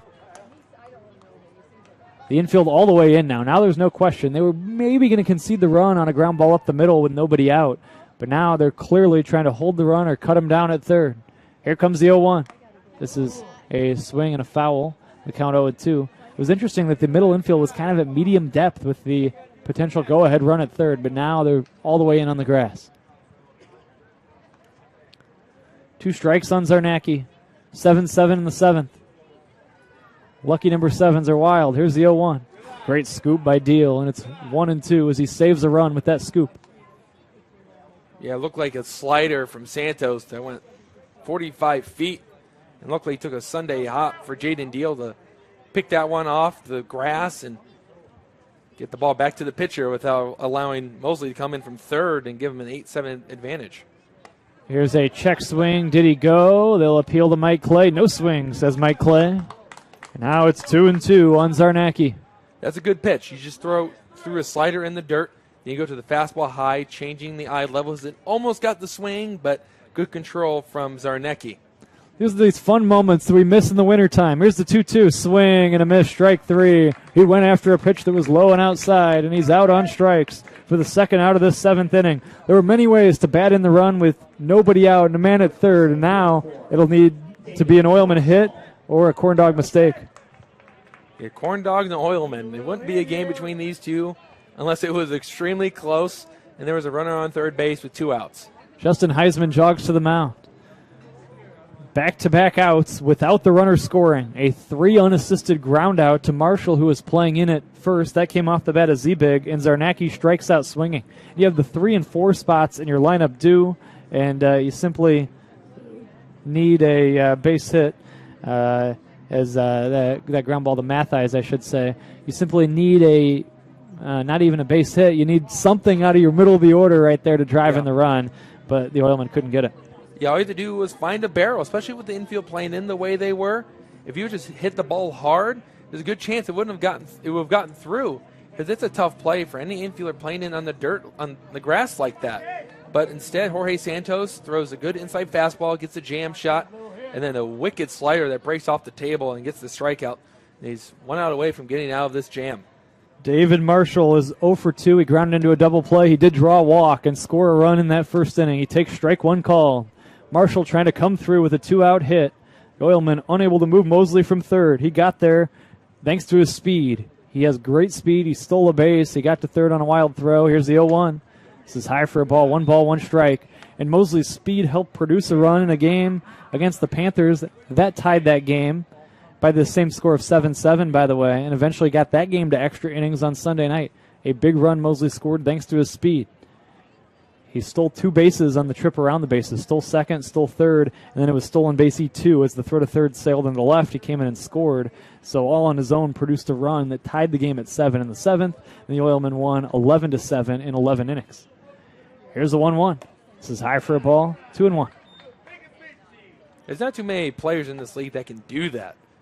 Mosley's one of them, and Gavin Terry is out in center field. I could see him doing that too. But there's some great speed and great power in this league. A lot of good talent. Yeah, Terry, who you mentioned, leads the league with 10 stolen bases. Here's the 2-1. It's a ripped foul to the screen. Schultz is up there as well. The middle of really, you look up and down this Panther lineup. Ferry had a ton of steals with the Oilmen a year ago. A lot of speed throughout the Corndog lineup, I should say. 2-2, 2 outs. Here comes a big 2-2 pitch. Swing and a foul. He just did stay alive and deal. Andrew wishes he would have squeezed that one for strike 3. Yeah, it just went in and out of the glove. That was extremely close. Just got a piece of it. Was Marshall. It went right into the glove of Deal and popped right out. And it looks like maybe it was a discrepancy on the signs, a miscommunication. Maybe Deal got crossed up thinking it was going to be a slider, but instead it was a fastball. Maybe that's why he didn't secure the baseball the way he did, because he was expecting it to drop out of the strike zone. 2-2, 2 outs. Deuce is wild, and 7's wild as well. 7-7 in the 7th. A big break-even pitch upcoming, and here it is. And look out, he gets hit by a pitch. Hit by a pitch is Marshall. And now runners will be at first and third with 2 down for DeShazer. Well, I guess if you're going to spike a slider, might as well hit the guy in the process so the run can't come in from third. Luckily, it was a breaking ball and hit the ground, so I think Marshall's going to be okay over at first base. He's going to be happy that his on-base percentage has raised up a little bit more. But now Jorge Santos has to settle back in here. He does have 1 base to give. He has to face DeShazer. Here he is. Again, these are the exciting moments that you miss when it's not baseball season, right? As DeShazer stands in. A tie game, 7th inning. 2 good teams in this league duking it out tonight at Oil City Stadium. And DeShazer takes ball 1. Go-ahead run is at third base. He's been there with nobody out, but now there's 2 down. Here's the 1-0. It's a strike. Snap throw to third. Safe at third is Mosley on a close play. Nice play by Deal to gun this one down there, but Mosley alertly gets back to the bag. That's a nice strong throw from Jaden Deal, and I like the idea trying to keep Mosley close over at third, especially when it's a left-handed hitter up. It's wide open on that side, so all he has to do is make a nice strong throw, and he did. A good communication between him and Hansen. Here's the 1-1, high and in for a ball. 2 balls and 1 strike. Well, Santos was disgruntled there because that was his breaking ball that he's had a hard time controlling. He either spikes it or leaves it up like that. And I guess if you're going to throw that slider, might as well miss out of the strike zone so it doesn't get clobbered into the gap. 2-1. Runner goes from first. Pitch high for a ball. Throw down to second base is not in time. And then the run's going to come in and score. Scored a double steal and a run for the Oilmen. They lead 8-7. A stolen base. Deal, the catcher, threw down as Marshall steals second. And give Mosley, this counts as a steal of home on the back end of a double steal. And it's an 8-7 lead for the Oilmen. Yeah, I was interested to see if he was going to throw, and he did. And I think if Schultz caught the ball and applied the tag, might have gotten him. But either way, big gamble by the Corndogs. Here's a swing and a tip into the mid of Deal. The count full at 3-2.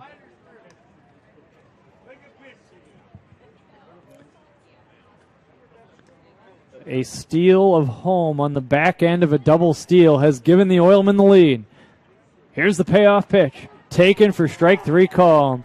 DeShazer caught looking, but not before the Oilmen manufacture a run. On no hits, they stole 3 bases in the inning, and they leave 1.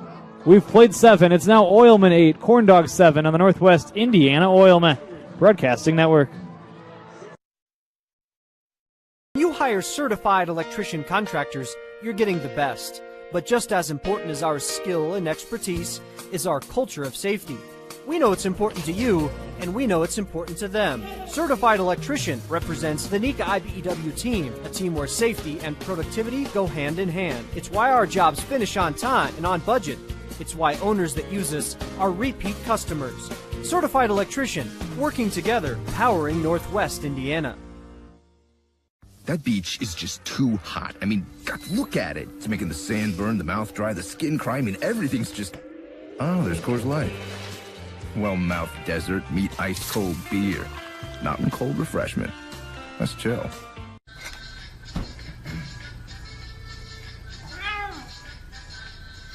You didn't do anything wrong. You just didn't know Miller Lite has more taste and only one more calorie than Michelob Ultra. Now, you do.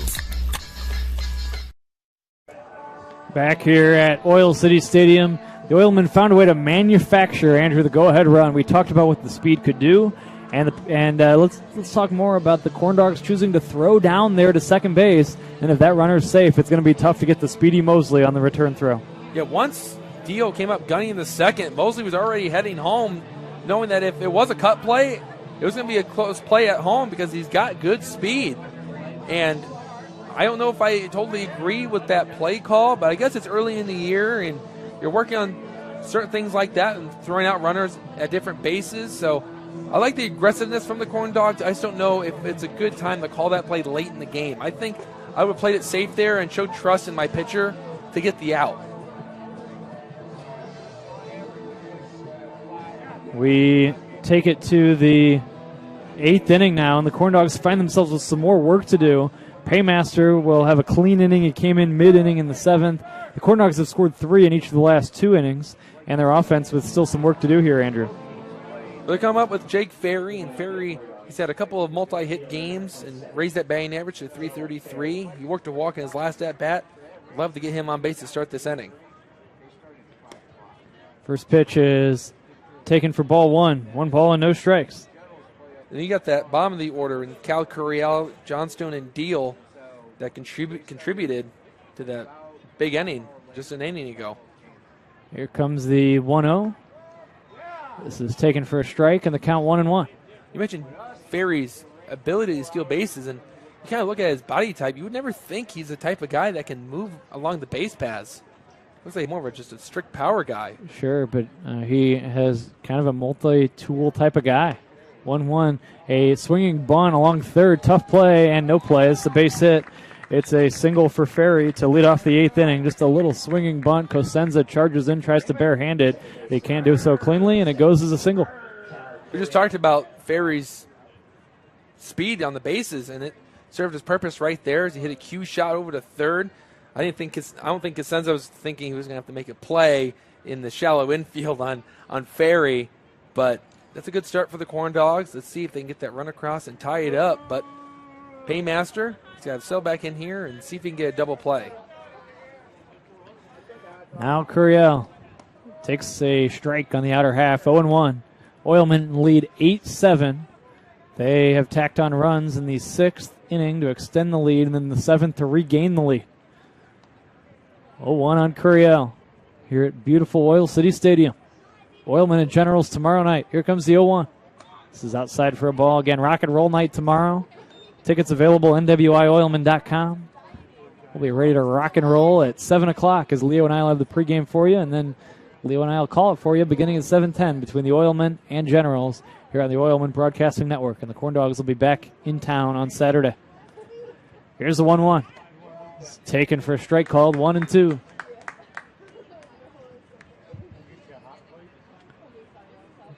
At this moment, Paymaster is in line to be the winning pitcher here tonight, but there's a long way to go, especially against this Corndog team. Tying run at first, nobody out. 1-2 is swung on and smoked to left center. This ball's going to get down for a base hit. Baker over, he cuts it off. Nice play by Baker. Here comes the throw toward third. It's not in time. It's a double. It's a 2-base hit for Curiel, and Ferry goes first to third. And now it's a real scoring chance for the Corndogs here, with the Oilmen clinging to an 8-7 lead, but runners at second and third. Well, I talked about with Leo off the mic. We talked to the former manager of the Oilmen, and I said, I've never seen a center fielder play center field the way that Baker does. He likes to go to one extreme to another. So right there, if he was playing straight up the middle, he would be able to make that play, but he was shaded into right center and went a long way, and then it dropped in for Curiel. Curiel never stopped. Give him a double on this play. But had the throw gone to second base, there may have been a chance at him. Instead, the throw went toward third. It was a great play by Baker to cut it off, but then, and this is high and tight, and it does not trickle far enough away from Cabeza for Ferry to score. It's ball 1 on Johnston. Well, here we go again. Another situation where one of the teams have runners on base and no outs. Oilmen were able to get at least one run in the bottom of the 7th. Corndogs have that tying run 90 feet again. It's starting to look like a close NBA game at the end of it. Lead changes and ties. It's fun. Here comes the 1-0. This is high for a ball, 2-0.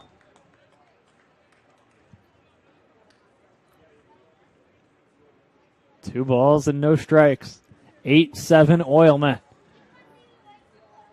I used to always say just another Oilmen Hounds game or just another Oilmen Vikings game. Is it too soon to say just another Oilmen Corndogs game? Here comes the 2-0. This is lined foul left side, and it's 2-1. Let me ask you this. What did you think of the Corndogs name? I like it. Very unique. But it only really, I give it the thumbs up if you have a good corn dog. But I haven't tried the corn dogs yet. Well, we gave Adam Oppenheimer a corn dog when he visited from Joliet. We have to give one to Kevin Malater tomorrow. I could always break one to you on Saturday. Oh, that would be great. Well, I don't know. It might not be as good heated up. Here's the 2-1. A ground ball to the right side. This is going to drive in the tying run. This is fielded by Zebig. He throws to first in time. The Oilmen were back conceding the run, and this game is tied yet again, this time at 8. As coming into score is Ferry Curiel the third. There's now one out in the inning, and Deal will come up next in an 8-8 tie in the 8th. Well, I like the approach there from Johnstone. Just put the barrel on the baseball, put it in play, and driving that run to tie it up. And also, now you have Curiel at third base and Jaden Deal. If he can put a ball in play over the head of these infielders, the Corndogs will have a lead for the first time tonight. Well, since the bottom of the first. The infield is in, trying to cut down the runner at the plate. Here's a strike call, and it's 0-1. It's the potential go-ahead run at third base, and we are in the 8th inning. It's 8-8 in the 8th. Fun game tonight at Oil City Stadium. 0-1 on Deal. Here's the 0-1 pitch. This is swung on and fisted foul over by the Oilman dugout and on top of the Oilman dugout. And the count 0-2. You had 8-8 in the 8th and also had 7-7 in the 7th. How about that? Will we get to 9-9 in the 9th? We'll find out. Maybe. Hopefully he doesn't get to like 20-20 in the 20th. 0-2. We do have a game tomorrow night. I mean, let's keep this thing moving here. We don't want to still be here when the Oilmen take on the Generals at 7:10. Here comes the 0-2. Low for a ball, and this trickles away, but not far enough. Holding at third is Curiel. Deal standing in. Trying to drive in the go-ahead run. Yeah, you guys play at 7:10 tomorrow against the Generals. Corndogs are at home against the Southland Vikings. Another rematch of these two teams. Seen a lot of each other so far. The Oilmen have not yet played the Vikings. The only scheduled meeting was rained out. Here's the 1-2. Swing and a miss, and that is strike 3. Out on strikes is Deal for the second out of the inning. Big strikeout right there for Paymaster. You need to strike out, and he got it, and now there's 2 down. Well, now you can put your infielders back in their normal depth. And once again, it's going to be another 2-out situation with the runner over at third base. And these games have gotten way too exciting for my liking. Here's the first pitch to Hansen. He swings and misses, and it's 0-1. Looked like Paymaster went to a first pitch change up. Got Hansen out on his front foot and buys himself a first pitch strike. The Corndogs had second and third with nobody out. If you can get out of that with 1 run and escape this inning with the game tied, you'll take that if you're the Oilmen. 1-2. Or 0-1, I should say. Here comes the 0-1. This is a tapper foul on the count now, 0-2. In a big situation like this, your first objective is to get ahead in the count 0-2. Paymaster may go back to the changeup in the dirt since he already got Hansen swinging at it. We'd like to get the second strikeout of the inning, the third out, and head to the bottom of the 8th, tied at 8. 2 outs, 2 strikes, 8-8 tie. Here's the pitch on the way. Swing and a foul at the plate. The count 0-1. Tell you what, save the corn dog for next Friday. Our visit to Lake County. I will be there next Friday night, and I will look forward to testing out the corn dog then. But I do like the nickname. I think 2 great nicknames, the Corndogs and the Oilmen, very unique. Yes. They're both specific to Northwest Indiana in different ways and to the region. 2 outs and 2 strikes. Here comes Paymaster's pitch. Swinging a bouncing ball foul left side, and it remains 0-2. I don't know if you ever talked about this on air through the the 10 years, but this is part of the state where I feel like baseball is actually more popular than basketball. It is certainly popular in this area. High school football also very big in Northwest Indiana. 0-2, 2 outs. Here comes the pitch on the way. Taken high and outside, 1-2. Never really thought about that before, but certainly the Hoosier State known for what happens on the hardwood, but this is a great baseball area here in Northwest Indiana. 1-2, 2 outs. And the pitch on the way. Swing and a miss, strike three. Back-to-back strikeouts to end the inning. And the Corndogs strand the potential go-ahead run 90 feet away. 1 run, 2 hits, 1 left for Lake County in the 8th. After 7.5, Oilmen 8, Corndogs 8 on the Northwest Indiana Oilmen Broadcasting Network.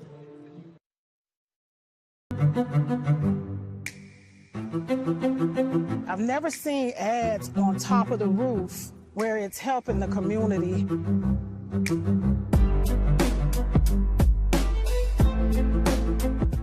I am a success. I am the future. I am. I am. I am. I am. I am. I am. I am. I am. I am Ivy Tech Community College. Are you?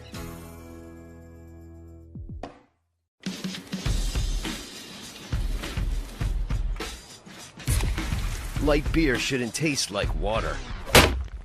Miller Lite has more taste and only 96 calories. It's Miller time.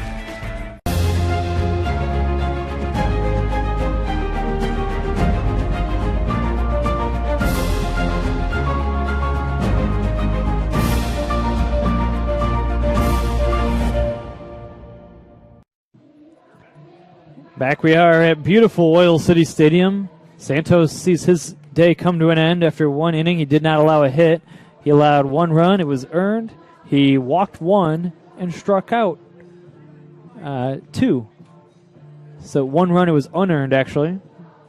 And he struck out 2. So, yeah, Mosley had moved to third on the error, and that's right. He would not have been able to score on that double steal if it weren't for the error. So that was an unearned run in the last half inning. There's a new pitcher on the mound. It's Dylan Matusak. Andrew, what can you tell us about him? Well, Matusak's got a really good curveball that he'll go to in any count. So not only does it have good movement, it also has really good control from this right-hander from Crown Point High School. That's at Heidelberg University over in Ohio. And he's been good out of the bullpen thus far. The only thing is I'd like to see more strikeouts than walks. They're about even right now. So either the walks or the strikeouts will come at bunches for Matusak. Well, for a moment, Santos was on the hook for the loss, but the Corndogs take him off the hook as he'll get no decision, like every Corndog that's appeared so far. Here comes the first pitch of the inning, taken high for a ball. And the count 1 ball and no strikes on Curcio. Here's the 1-0. This is swung on and lifted to right, but it's not going to carry. It's right there for Kuntz. The right fielder gloves it. It was right at him, a routine play. And Curcio is out number 1. Now it'll be Sebastian Cabeza coming up with 1 away. Well, this is a good time. I wish I had some popcorn because this end of this game is going to be really exciting. No doubt about it. It's been a thriller. One of those up and down battles. Here comes the first pitch. Taken for a strike, 0-1. I think you can describe the last 2 Corndogs games as roller coaster rides, going up and down. No doubt. Here's the 0-1. This is a strike call. It's 0-2. It's been a roller coaster tonight.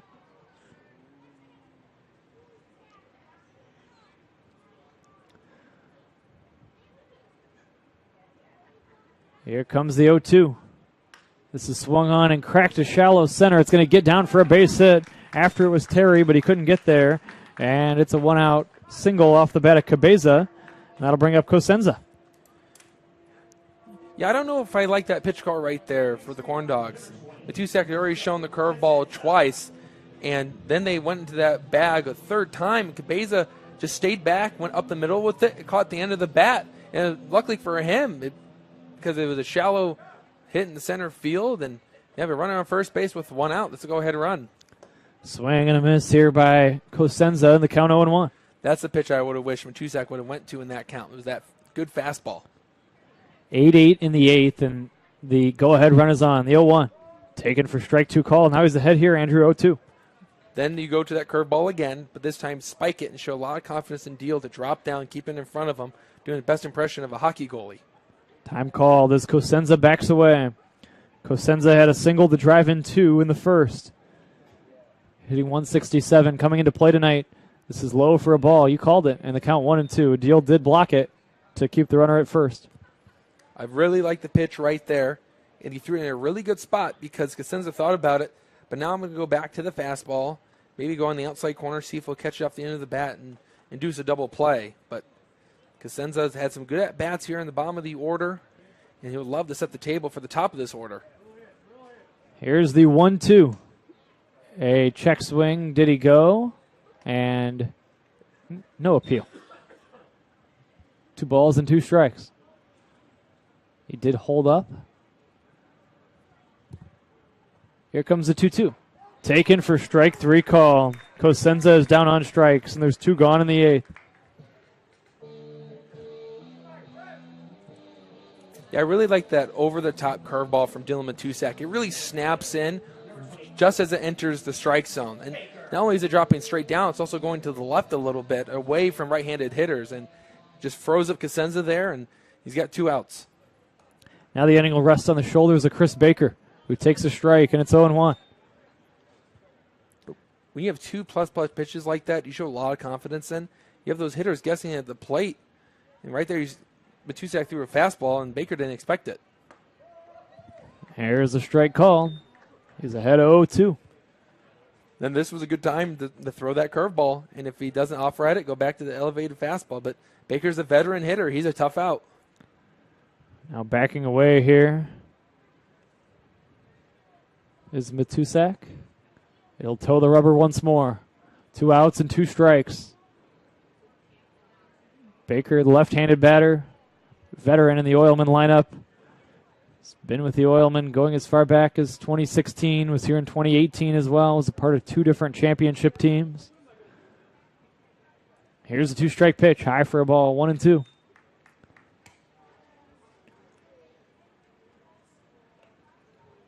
Let's see if Baker can shoot one in a gap somewhere and perhaps give the Oilmen the lead. Matusak 1-2, high for ball 2. Baker always very selective at the plate, and he's able to lay off a close pitch, 2-2. Is that what makes him a very good leadoff hitter? He's very selective. He's trying to get on base any way he can, but when you can go up to the plate and go into the pitch count of the starting pitcher, you're helping your guys on deck. This is high and outside for a ball, 3-2. We go full at 3 balls and 2 strikes. Head start time for Cabeza at first. Give him a chance to maybe get to third on a single and score on an extra base hit. Here we go. That's what it all comes down to. Big pitch coming up in this 8th inning in an 8-8 tie. The Corndogs again out hitting the Oilmen 11-4. The Corndogs have made 3 errors.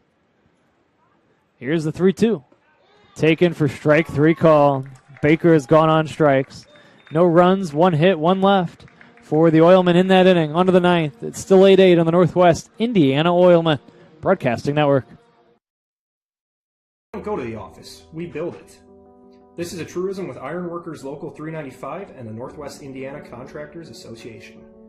Our goal is to exceed our customers' expectations. We provide a skilled, OSHA-trained, drug-free workforce, as well as many other certifications from our 4-year training program. Every time you hire an iron worker from Local 395, you should feel confident that you are receiving highly trained, highly skilled, and drug-free journeymen and apprentices who take their job and your project seriously. For more information, contact us at 219-763-7900 or ironworkers395.com. You guys are crushing it. See how 8 grams of healthy protein in Land of Frost premium meat gives you energy and keeps you full. Let's get those buns toasted, bread. Cheese, 10 more. Go. I'm getting shredded. Make the smart choice. Land of Frost Premium. And we're back at Oil City Stadium as we take it to inning number 9, an 8-8 tie. Jake Paymaster is on to work for, still on to work for the Oilmen. The left-hander continues his outing here, and this is going to be another inning of work for the Southpaw, who so far an inning and a third has allowed 1 run on 3 hits, and we will see if he can keep that rolling here as we hit the 9th inning. And he would love to keep the Corndogs off the board and give the Oilmen a chance to walk it off in the bottom of the frame. But Lake County continues to get pretty good work out of the bullpen. And, Andrew, when you consider the fact that they were down 6-1 after 1 inning, 6 of the 8 Oilmen runs coming in the first after their starting pitcher really had trouble with control. Brock Bevel walking 6 in just 2/3 of an inning. The bullpen has done yeoman's work today. Yeah, I talked to Kyle Hallberg after the come-from-behind victory against the Oilmen, and he put it perfectly. He said, this is a good team because they can either beat you on the mound or beat you at the plate. And tonight, the starting pitcher, Brock Bevel, just didn't have it. But good thing for him, he has teammates that are going to pick him up. He's not on line for the loss anymore, and this offense has looked really good in the last couple of innings. Here's the first pitch taken for a strike called, 0-1. On Gavin Terry. It's a tough part of the Corndog lineup to face here. 2, 3, and 4 due up in this inning. Terry, Schultz, and Kuntz. Here's the 0-1. Just off the outside corner, 1-1. You mentioned the 11 hits by the Corndogs today. 8 of them have come from the top 4 hitters. Not an easy lineup to face. In fact, Adam Enright, as we await the 1-1, swinging a foul, spoke very highly of the Corndogs after the last matchup. He said they have a handful of the best position players in the league. They have good left-handed bats, and they have good quality starting pitching and pitched well against the Oilmen just about every time they've played so far. That's the makeup of a team that can compete in the league, can maybe win the whole thing. He has a lot of respect for the team that the Corndogs have put together. This is swung on and fouled, and it's 1-2. Yeah, respect goes both ways. As we talked about through this entire broadcast, is Heisman and Enright work closely together, not just here with the Oilmen, but also in college baseball. And the Corndogs want to be the next Oilmen, for sure. Here's the 1-2. Low and outside, 2-2. Because you couldn't even talk about the Midwest Collegiate League without muttering the Oilmen underneath the same breath, because usually the Oilmen are always in the championship. The last 4 years running, they've been in the championship series. 2-2. Here comes the pitch on the way, low and outside. We go full at 3-2.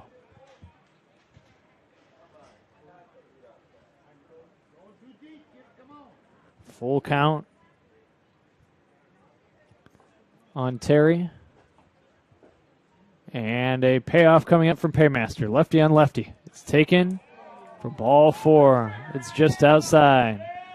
Andrew Pappas, the home plate umpire, said it was just a little bit outside.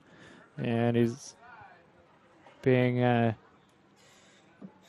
conversed with that by Cabeza, and it's ball 4.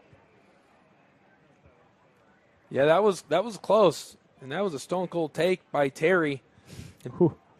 And Pappas behind the plate. His strike zone's been pretty consistent.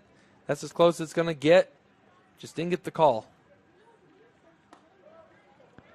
Here's a strike call. And that's what some coaches like to tell their players is control what you can control, and all Paymaster can do is readjust and try to get the double play here on Schultz. Runner goes, pitch taken high and outside for a ball. Throw to second is going to be not in time. Now the go-ahead run is in scoring position as Terry takes second base. That was the 11th stolen base there from Gavin Terry. And with the lefty on the mound, you have to commit right away. If you're going to go, you have to go. Because if you hesitate, then he can throw over to the first base and get you. And Gavin Terry's been aggressive all year. 11 stolen bases. He's been caught about 3 or 4 times thus far. Here's the 1-1. Taken for a strike, and it's 1-2. Right now with the 2-strike count, if you're Tyler Schultz, your job is to hit to that right side, which he's been doing in this game, and at least get Terry to third base and 90 feet away from taking the lead late in this game. 1 ball, 2 strikes on Schultz. Here comes the 1-2. Taken outside for a ball, 2-2. If you're the Oilmen, you want to get this out because on deck is Roman Kuntz, and that's a lefty-on-lefty matchup that you'd love to have with at least an out.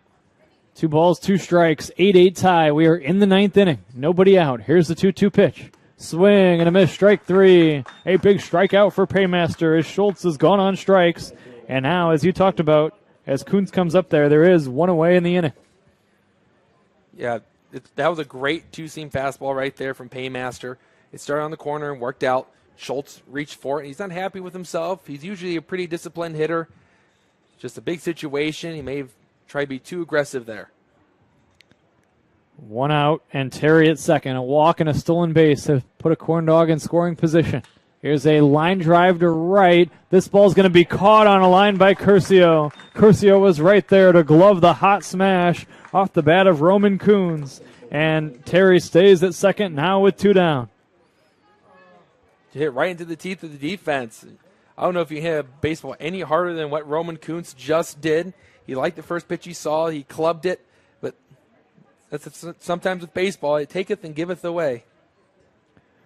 2 outs and runner on second base. It'll require a 2-out piece of hitting for the Corndogs to take the lead in this 9th. The Oilmen trying to keep it tied. Lefty on lefty again. Here's the pitch. Taken low for a ball. And Mattheis, even though he's 0 for 4 tonight, he does have some really good ABs. He hit that hard smash over to the left. It found the glove of Cosenza. And with the shift on, if you can hit one to the left side again, it might score in a run. Here's the 1-0. Low for a ball, 2-0. Behind in the count is Paymaster, 2 balls and no strikes. Mattheis is hitless in 4 tries. We've hit the 10 o'clock hour. Happy to have you with us on AM 1230 WJOB, Region Sports, Jed TV, Oilman Broadcasting Network. Here comes the 2-0 pitch. This is taken low for a ball, and now it's 3-0. Yeah, there's some really good taste from Mattheis at the plate. And with a 3-0 count, he's got to have a giant red light. Mattheis is now going to be given the free pass. So they just walk him intentionally after falling behind 3-0. At least he did it on a 3-0 count. I mean, the White Sox manager went on a 1-2 count and decided he was going to intentionally walk Trey Turner and to go to Max Muncy. Then Muncy hit a 3-run homer. Mattheis was 0 for 4. Ferry has reached base twice. We know how good Jacob Ferry is as well. And he bats with 2 on and 2 down. Here's a swing and a rip foul back to the screen. It's 0-1. Well, I like the move there, too, also because you've said it during the broadcast today. Every pitcher has a pitch count. And then instead of wasting maybe 1 or 2, you reset, allow your pitcher to get a new hitter and fire a first pitch strike. So he's already ahead in the count here. No balls and a strike. Here comes the pitch on the way. Taken for ball 1. 1 ball, 1 strike. And also, Jake Ferry is a former Oilman, so they have to have a scouting report on him after seeing him play all last season in the black and yellow. Yeah, just ask TJ Merrick, who is his manager and is in the house tonight. Here's the 1-1. Taken for a ball outside, 2-1. And he's just missing Paymaster, maybe by a few inches. And I'm not sure how the Corndogs are laying off of him, but good disciplined appearances at the plate. 2 balls and a strike on Ferry. 8-8 tie, 2 outs, 9th inning. Here comes the 2-1. This is taken outside for a ball. Now it's 3-1. One more, the bases are loaded for Cal Curiel, who's earned the nickname the Cardiac Kid as he's delivered in clutch situations 3 times this season. Well, it's a team of cardiac kids for the Lake County Corndogs.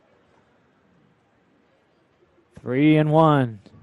Here comes the pitch on the way. Swing and a miss. Now we go full. It'll be head start time for the runners at first and second, and we've got a big payoff pitch. You got to be mindful over at first base if you're Brett Mattheis because you have a lefty on the mound, and you could always go for the back pick and not even throw a pitch to home plate. Marshall not really holding him. And the runners will take off. The payoff swing and a miss. Strike 3. Paymaster strikes out Ferry, and the inning ends. No runs, no hits, and 2 left for the Corndogs in that inning. We've played 8.5, and I know you won't go anywhere. It's the Oilmen 8 and the Corndogs 8, and we're back for the bottom of the 9th after this. 1 to win when we come back on the Northwest Indiana Oilmen Broadcasting Network.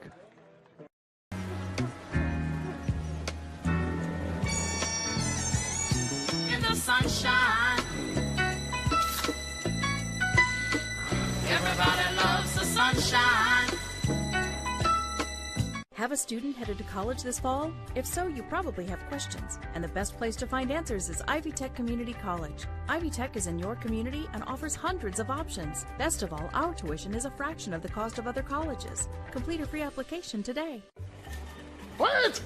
Let me help! Lando Frost! Premium meat! Delicious! And no byproducts! Toss it in.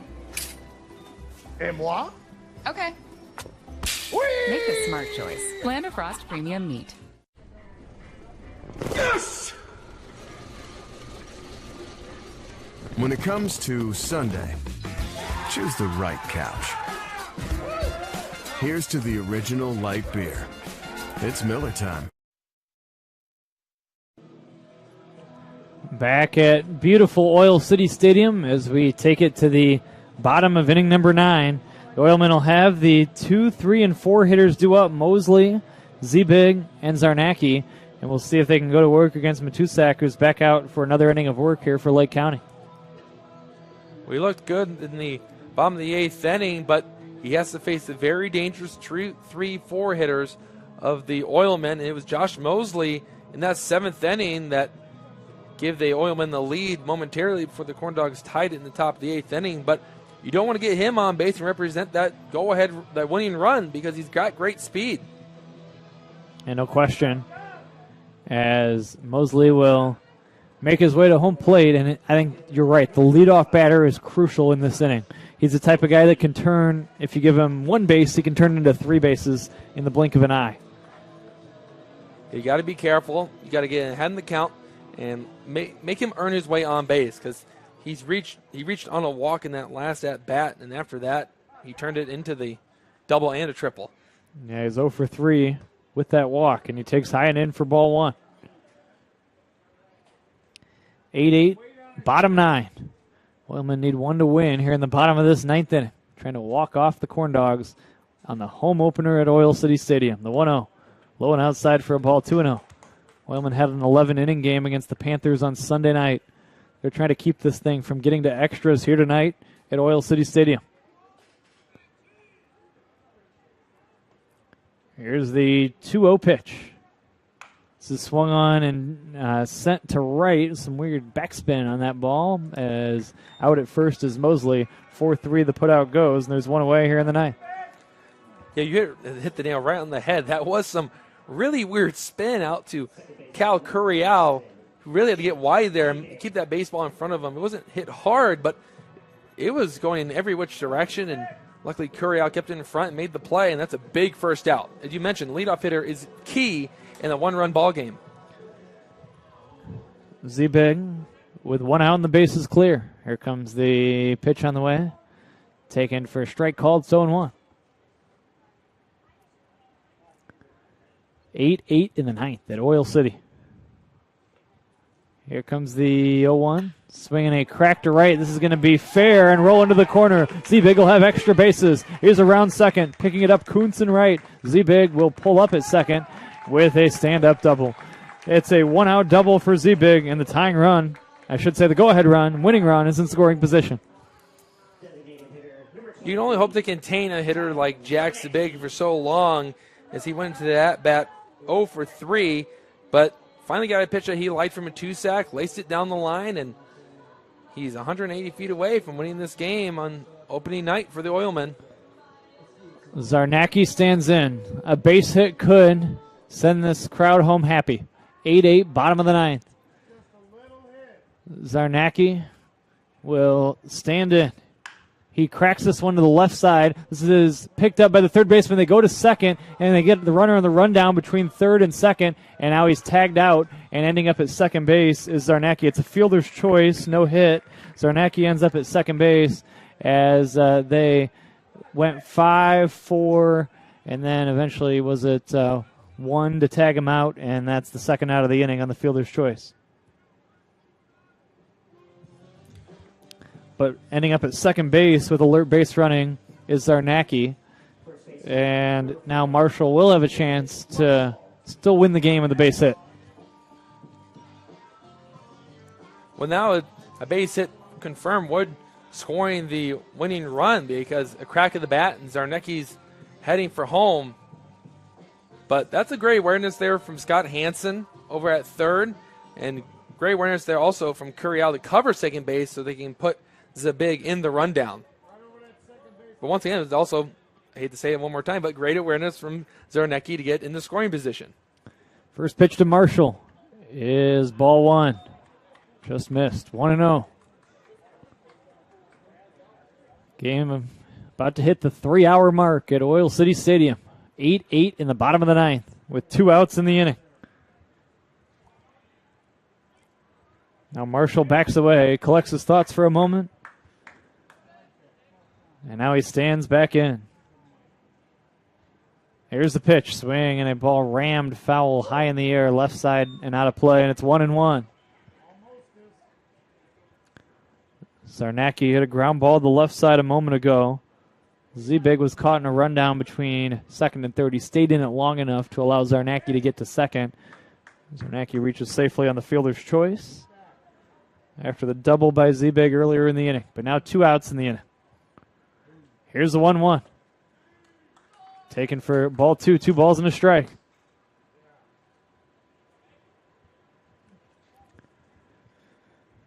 DeShazer is on deck. 2 outs. Winning run at second base. 8-8 the score. And now, moment delay here. Standing back in is Marshall, and he's ready for the 2-1. This is taken for strike 2 call. We go even. 2 balls, 2 strikes, 2 outs. Chusak went to O'Reliable there. The curveball, he's not afraid to throw in any count. It was 2-1 there. Buys himself a strike and setting up a big pitch right here. He's set. And here's Matusik's 2-2 pitch. Swinging a crack to short, and it's going to be off the glove of Schultz. And holding at third base is Marshall. This was a rocket, or is the runner Zarnecki. It was a rocket off the bat of Marshall. Tough play for the shortstop Schultz. He knocks it down, and safe at first is Marshall, and the runners are at first and third. Base hit. Go ahead. Schultz would love to have that one back, as I think he just sat down on it and let the ball play him, and it popped right out of the glove. And I also think he was looking at the runner going over to third base, and I mean, the only play was over at first. If he secures that baseball and makes a nice, strong throw, you wouldn't have to face DeShazer coming up with the winning run over at third. Runners at first and third with 2 down. Here's a ball that's popped up, and this is going to fall in there. This is the way this game comes to a close as a run comes in and scores. It was a little flare on the infield. Schultz, the shortstop, came in to try to glove it. He couldn't do it.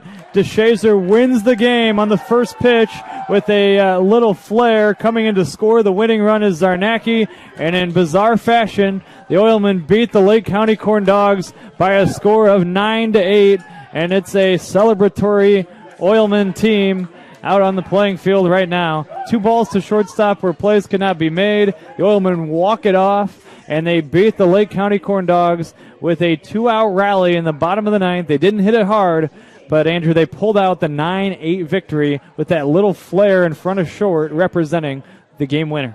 Yeah, it was a great game played all around by the Corndogs and the Oilmen. They'll play each other again on Saturday, and we'll see how that one pans out. But just a tough couple of plays over at short by Tyler Schultz, and yeah, good win for the Oilmen. They went here at home on walk-off fashion. Couldn't have drawn it up any better. Well, thanks to everybody involved in our broadcast. David Bork back home keeping the scoring today. Ben Slack, job well done. Thanks to Leo Staudaher for all his assistance of producing today's game. And Leo will have the post-game show for you in a moment. I'll talk to you again tomorrow night. 7 o'clock will go on the air. Oilmen and Generals says the Oilmen will try to get to 2-0 at home. They beat the Corndogs tonight by a final of 9-8. For Andrew Mild, Brandevickery saying, I hope you enjoyed. And please stay tuned for Leo's post-game show. It's next on the Northwest Indiana Oilmen Broadcasting Network. You hire certified electrician contractors, you're getting the best. But just as important as our skill and expertise is our culture of safety. We know it's important to you, and we know it's important to them. Certified Electrician represents the NECA IBEW team, a team where safety and productivity go hand in hand. It's why our jobs finish on time and on budget. It's why owners that use us are repeat customers. Certified Electrician, working together, powering Northwest Indiana. That beach is just too hot. I mean, God, look at it. It's making the sand burn, the mouth dry, the skin cry. I mean, everything's just... Oh, there's Coors Light. Well-mouthed desert, meet ice-cold beer. Mountain cold refreshment. That's chill.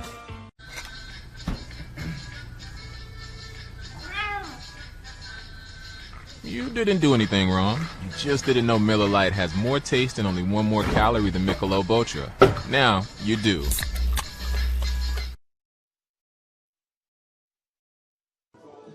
Leo Staudaher with you here to wrap things up here at Oil City Stadium, where the Oilmen win their home opener over the Lake County Corndogs by a score of 9-8. It was a wild one here. There were some comebacks, lots of tie scores, a walk-off heroic, and the Oilmen eventually leave here with the home opening win over their newest in-state rival in new kids on the block, the Corndogs. Eventually take their first win from them. The season series moves to 1-3 here, so looking down the line for the Oilmen, it goes 9-6-1 for the Corndogs, 8-11-3. It was the Corndogs that got things started off in the first inning, but then the Oilmen were quick to answer with 6 runs on a lot of walks, some action on the base paths, a couple wild pitches. They were active and aware, and that was all Matt Lolito needed to put up some scoreless frames on the board. But then eventually the Corndogs would get to him with that 3-run home run by Kuntz to make it a closer game than the Corndogs' big innings in the 6th and 7th. 3 in the 6th, 3 in the 7th, and 1 in the 8th. The Oilmen would tack on a pair of solo tallies to keep things tied up. And then eventually it would be C.J. DeShazer with the walk-off single, infield single really, to get things going, score the run for the win for the Oilmen. A big win, breaks a little bit of a skid they were on, gets them the first win in their home ballpark. This was a big day. We saw a lot of Oilmen reach on the walks. That's something that they've been struggling with, especially after that Tuesday game against Crestwood where they were finding difficulty getting on base. So that's big. We saw Zebig with the double. Zarnacki got on base a pair of 3 times, actually. David Marshall also very active on the base paths with 3 times reached base. And Matt Lolito, just a dominant effort to start the game, racking up the strikeouts, quickly showing that he could be the number 1 of this Oilman pitching staff. Just very effective with all of his pitches on the mound, racking up the Ks. Just a good day for the Oilmen. They're going to try to keep things rolling tomorrow night when they host the Joliet Generals on Rock and Roll Night. That'll be a fun one at the ballpark. Brandon and I will be there with the call. But until then, that's all the coverage we have here on the Oilmen Broadcasting Network. Once again, the Northwest Indiana Oilmen defeat the Lake County Corndogs 9-8. I'm Leo Staudaher signing off. Thanks for following along on the Northwest Indiana Oilmen.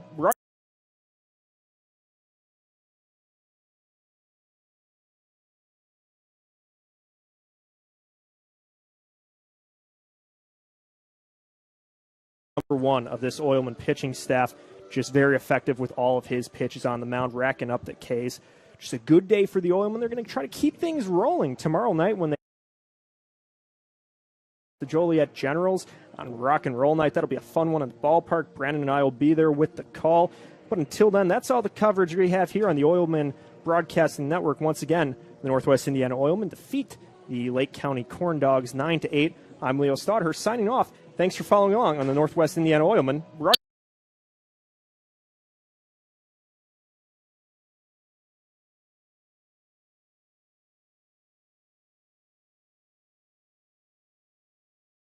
Number 1 of this Oilman pitching staff, just very effective with all of his pitches on the mound, racking up the Ks. Just a good day for the Oilmen. They're going to try to keep things rolling tomorrow night when they the Joliet Generals on Rock and Roll Night. That'll be a fun one.